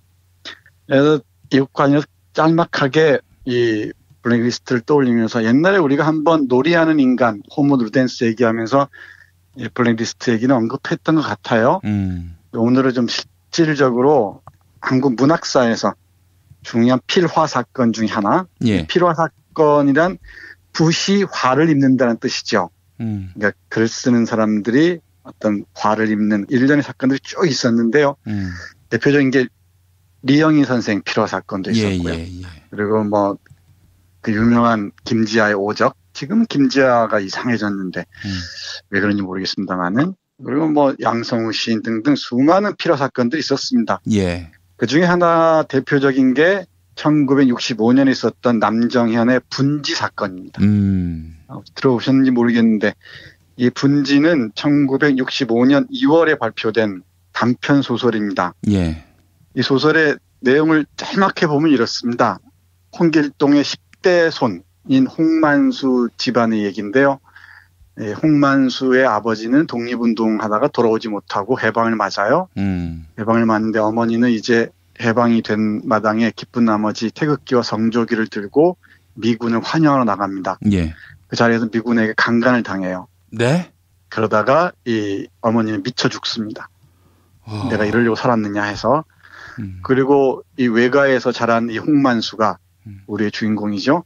군대에 다녀와서 이제 할 일이 없어 돌아다니다가 길거리에서 동생 분이를 만납니다. 여동생. 예. 분이가 스피드라는 미군의 그 첩이 되어 있는 거예요. 근데 미군의 첩이 돼서 끝없이 학대당하고 폭언에 시달립니다. 여기서 붕괴한 나머지 이 홍만수가 스피드 상사죠. 스피드 상사의 부인이 비치라는 여성을 뭐 겁탈을 해서 결국은 향미산으로 도피해 있는 마당에 쓴 편지 형식의 소설입니다. 예. 그러니까 간단하게 얘기하면은 미군에게 짓밟힌 이 조선의 민중이 미군에게 복수한다라는 컨셉인데 크게 보면 예. 향미산, 미국을 향한 산에 쫓겨 있는 와중에 20분 동안에 쓴 편지 형식의 알레고리와 풍자 형식의 소설입니다. 예. 그러니까 보면은 그 당시가 지금 한일 협정 문제와 베트남 파병 문제라 시끄러웠던 시점입니다. 예. 그 시점에서 이건 충분히 이제 반미 소설로 읽힐 수가 있겠죠. 또는 친미 반공 이데올로기를 비판하는 소설을 충분히 읽힐 수 있습니다. 예. 그런 소설이 있는 것이기도 하고요. 예. 근데 이게 3달 후에 북한의 노동신문에 무단 전제가 됩니다. 북한에서 우리 남조선에서도 이런 미 제국주의를 비판하는 이런 소설이 나왔다. 싫었던 모양이죠. 예. 그러면서 대대적으로 이 홍보라고 그러니까 정부기관에서 예. 남정현을 반공법으로 기소합니다. 이른바 이게 분지 사건인데요. 여러 논쟁들이 펼쳐지고 변론이 이루어지고 하는 과정이 선고유예로 끝나긴 합니다만은 이게 바로 창작과 표현의 자유의 재갈을 물린 대표적인 사건 중에 하나입니다. 예. 여기 분지란 말 그대로 똥덩어리 땅입니다. 똥덩어리 땅. 아, 분유할 때 분이군요. 네, 그렇습니다. 그렇습니다. 예. 이 똥의 땅인데 미국이 쌓아놓은 똥오줌에 기대서 사는 땅이기도 하고요.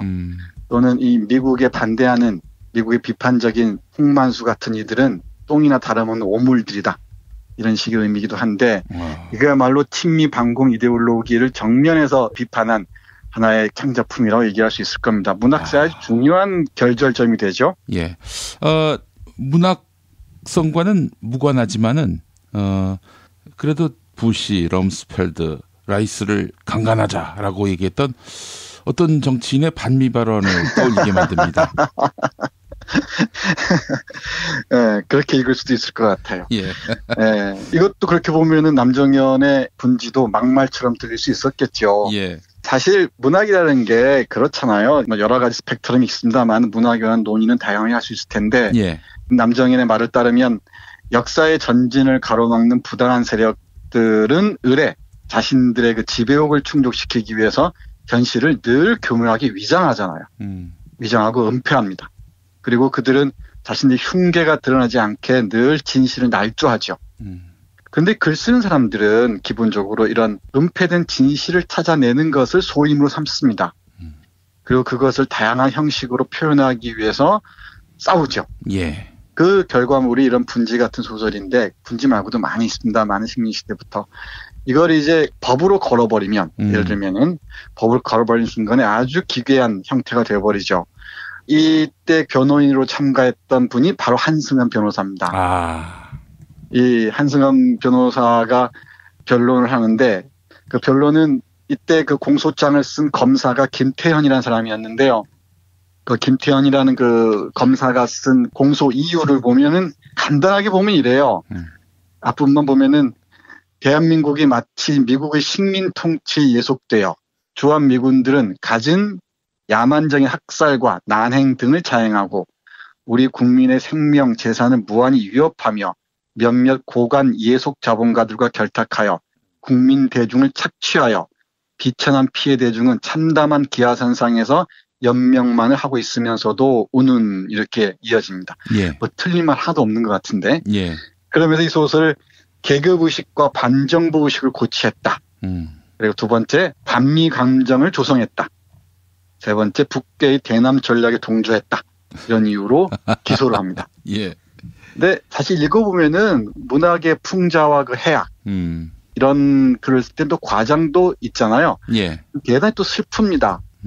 이런 작품들을 견딜 수가 없다는 것은 그 정부가 그만큼 자신감도 없고 도덕성도 땅바닥에 떨어져 있다는 거죠. 또는 아주 극심한 컴플렉스에 시달리고 있었다는 얘기도 되고요. 예.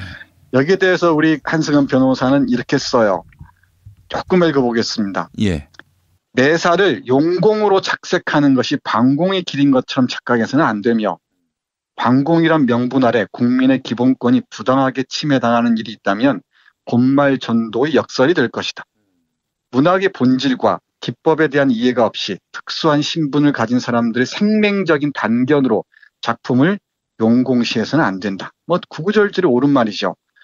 이런 훌륭한 소설이란 늘 어두운 면을 보게 되고요. 이 어두운 면을 통해서 희망의 한 자락을 길어 올리는 게 그 진실의 한 측면을 밝히는 게 작가들이 해야 할 일들이죠.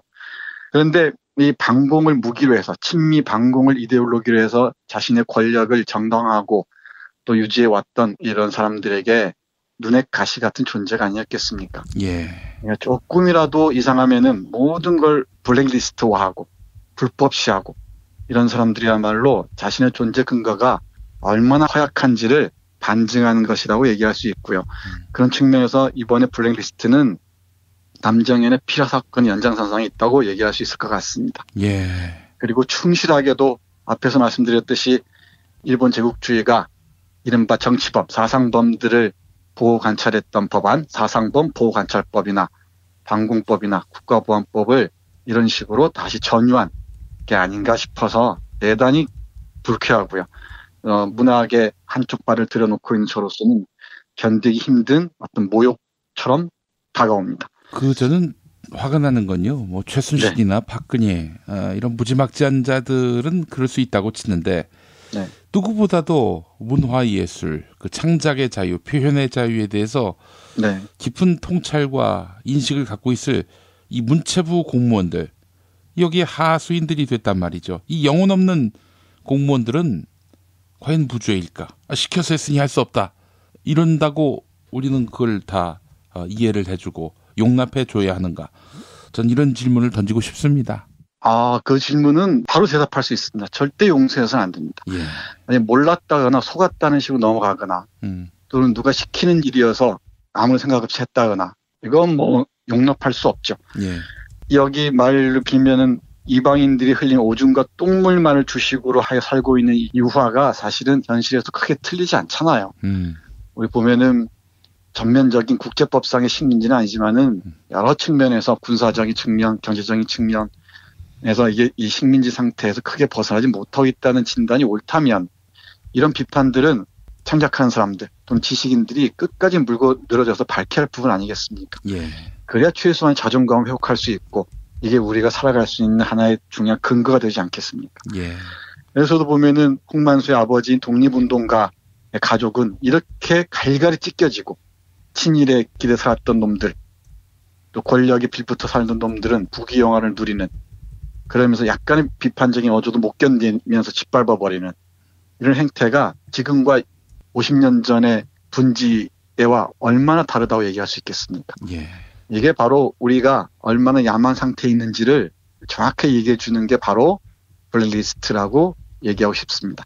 워낙 사건들이 많아서 뉴스들이 많아서 그냥 넘어가기 쉬운데요. 이 문화적으로 보면 이거야말로 수치고요. 우리가 얼마나 야만 상태에 있는지를 고스란히 보여주는 겁니다. 그걸 난 몰랐다고 하거나 절대 들어보지도 못했다라는 정말 그 후한무치한 자들의 변명을 보면서 참 할 말을 잃고 맙니다. 예. 양심대로 행동하기 참 어려운 사회 구조도 정상 참작의 이유가 될 수 있을지는 모르겠습니다만은, 그렇지만은 이 공복이라면은 공공의 복리를 위해서 또 지구한 가치를 위해서 자기 직을 걸고 싸워야 되는 일종의 소명의식이 전제되는 자리 아닙니까? 그렇습니다. 그게 우리가 직업으로서 정치도 얘기했지만 관료가 정치가가 될 수 없다는 얘기는 잘 아는 바죠. 예. 그럼에도 이런 중요한 집행을 하는 사람들, 정책을 위반하는 사람들은 이 기본적인 이 이해, 깊이 있는 통찰이 있어야죠. 그렇지 않으면 이런 상황에 우리가 직면하고 마는 것입니다. 예. 다시는 이런 일이 반복되지 않도록 이번에 정말 제대로 틀어줘야 합니다. 예. 그래서 내일도 가만히 있을 수가 없을 것 같습니다. 예. 촛불 들러 광화문 나오시는 거군요. 네. 광화문 가서 저녁 식사도 하고 그럴 생각입니다. 예. 제가 지난주에 사실 심한 감기 때문에 광장에 못 나갔는데, 전의를 불태워서 저도 내일 하나의 촛불이 되겠습니다. 제가 촛불이 되면 얼마나 오래 타겠습니까? 글쎄, 꺼지지 않을지 모르겠어요.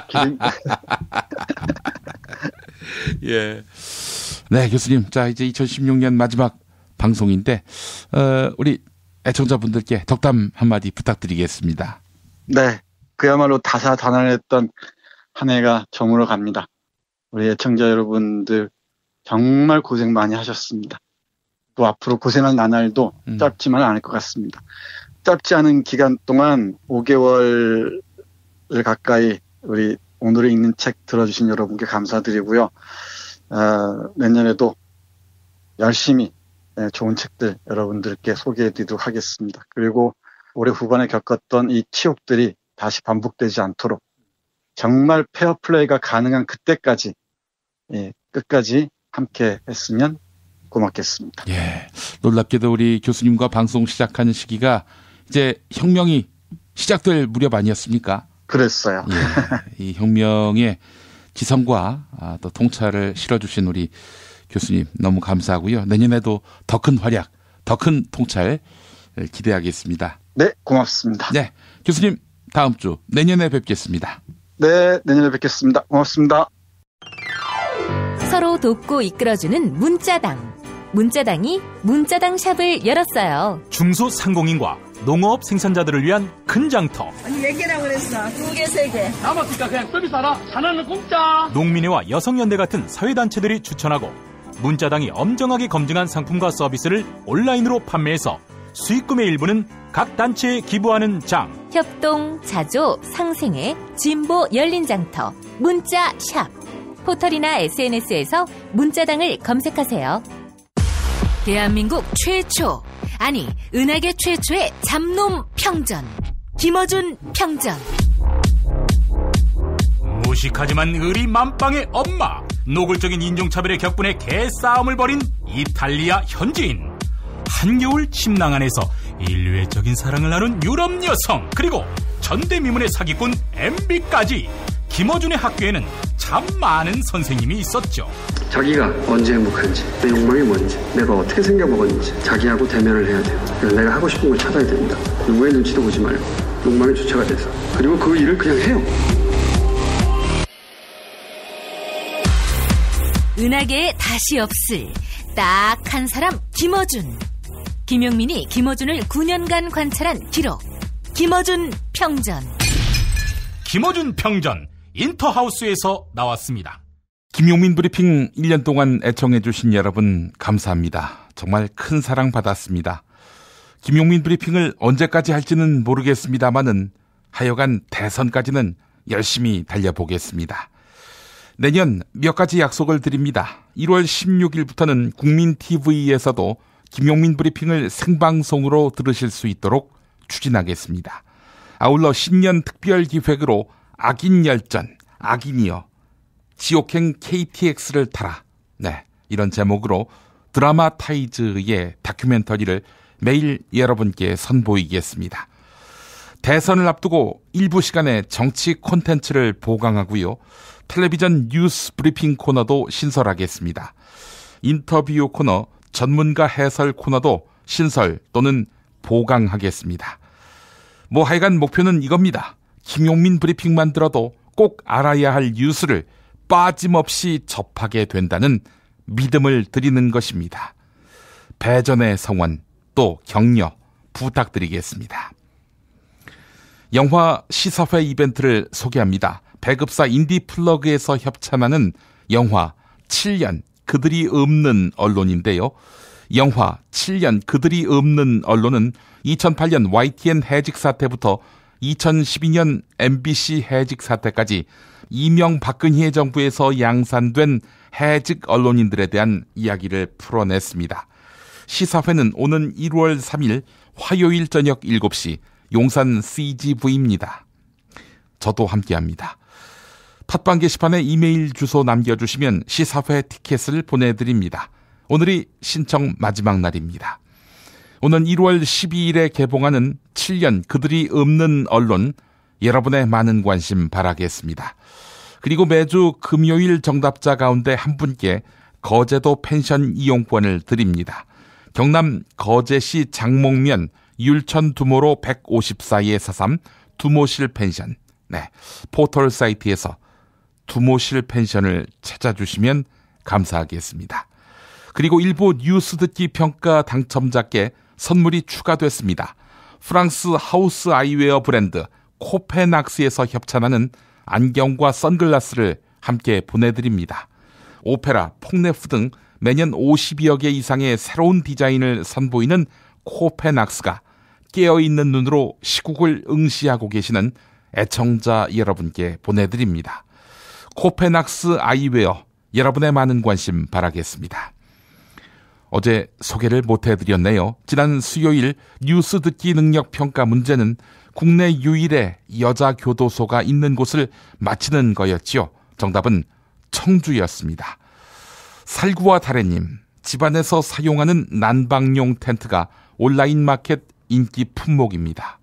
노인분들과 에너지 빈곤층의 건강이 걱정됩니다. 난방하기엔 비용 부담이 너무 커서 집안에다가 텐트를 설치하는 것이군요. 아이고, 참담합니다. 알자회와 쿠데타님, 나는 꼼수다를 시작으로 팟캐스트를 듣기 시작했습니다. 정치와 역사가 우리 생활에 직접적인 영향을 미친다는 것을 알았습니다. 네, 이런 귀한 의견 주셨습니다. 그리고 어제 뉴스 듣기 능력 평가 문제는 1995년 당시 여당은 비례대표 국회의원이 탈당하면 의원직을 잃게 된다는 정치관계법을 만들었는데 당시 여당이 어떤 당인지 맞히는 게 문제였지요. 정답은 민주자유당, 민자당이었습니다. 정답자가 세 분입니다. 거마평로님, 야당 지지자들은 서로 비방을 삼가야 합니다. 그래야 이승만부터 박근혜까지 이어지는 부패를 청산할 수 있습니다. 투아 하데다나님, 네, 이름이 어렵습니다. 벚꽃 대선을 앞두고 3당 합당이 재연될 조짐이 보입니다. 정당들은 국민의 열망을 대변할 수 있는 대선을 준비해야 합니다. 라고 해주셨습니다. 마지막 네오님, 자신의 이해타산에만 골몰하는 정치인들이 있습니다. 광장에서는 한 번도 개헌을 외친 적이 없습니다. 네, 착각하지 말라는 얘기죠. 지금 시민의 열화와 같은 혁명 의지는 개헌과 무관하다, 이런 말씀입니다. 네, 하여간 민심을 아전인수하려는 행태, 어제나 오늘이나 다르지 않습니다. 이종황의 허리 디스크쇼로 이어가겠습니다.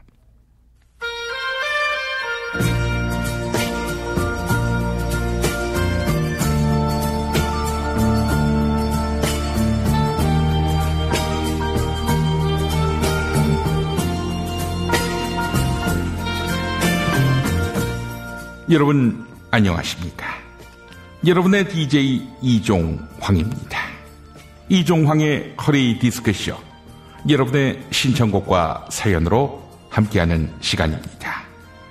오늘은 비응신년의 다사다난함을 홀로 정통으로 맞으신 박복근혜님께서 사연 보내오셨습니다. 읽어보겠습니다. 이 선생님 안녕하십니까? 저는 유난히도 힘든 한 해를 보낸 청와대 1인 가구 박복근혜입니다. 2013년부터 국가와의 결혼 생활을 시작한 저는 강제로 국가와 각방을 쓰게 됐습니다. 촛불 폭도들이란 종북 좌파 극렬 분자들이 저의 바람길을 문제 삼은 것입니다.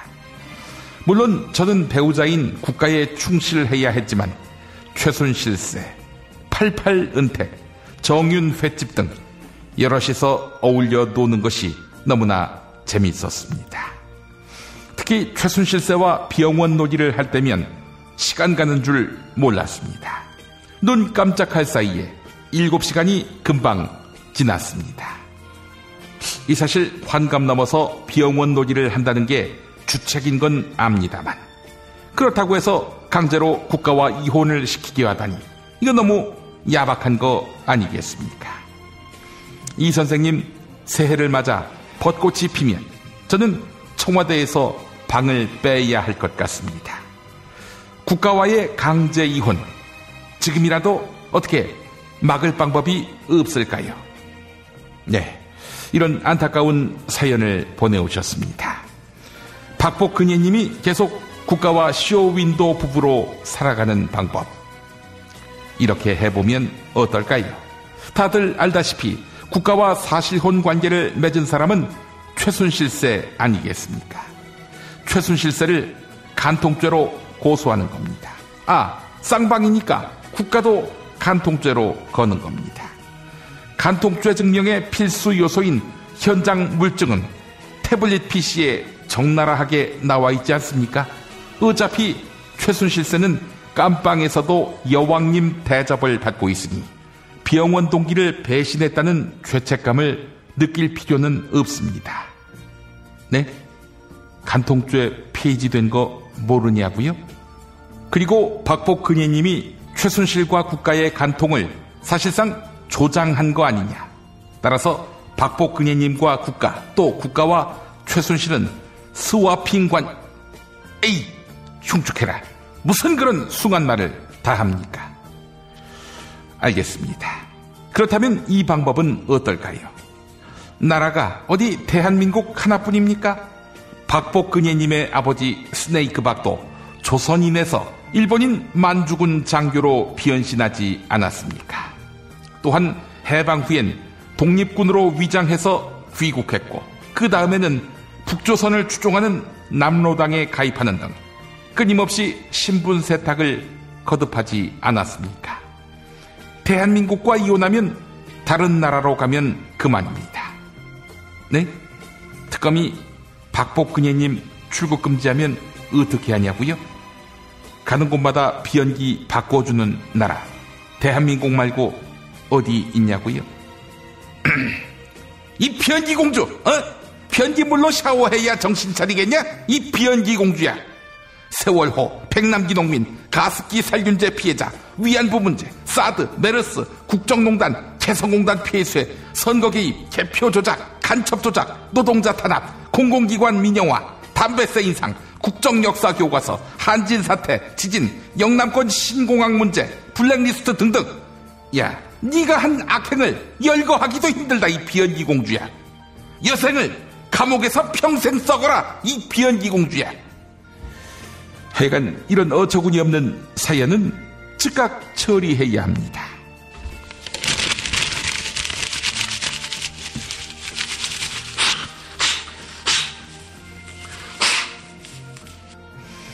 여러분의 신청곡과 사연으로 함께하는 이종황의 허리 디스크쇼. 네, 새해를 맞이하며 박복근혜님에게 이 노래 띄워드립니다. 가수 이현이 부른 잘 있어요. 박복근혜님, 근혜 신년.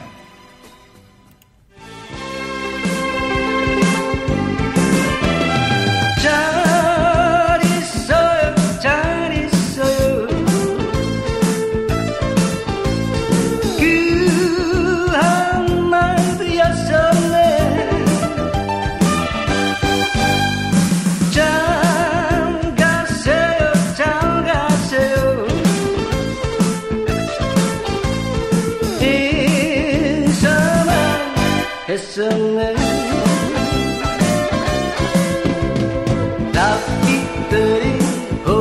창가에 앉아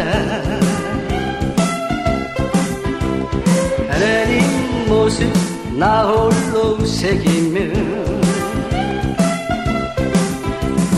또다시 오겠지 또다시 오겠지 기다립니다. 잘 있어요 잘 있어요 그 한마디였었네. 잘 가세요 잘 가세요 인사만 했었네.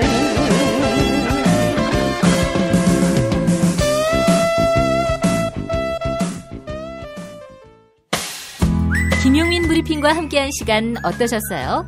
다음 시간에도 보다 바르고 알차며 즐거운 정보로 여러분을 찾아가겠습니다. 팟캐스트 포털 팟빵에서 다운로드하기, 구독하기, 별점 주기, 댓글 달기로 응원해주세요. 잊지 마세요. 다운로드하기, 구독하기, 별점 주기, 댓글 달기.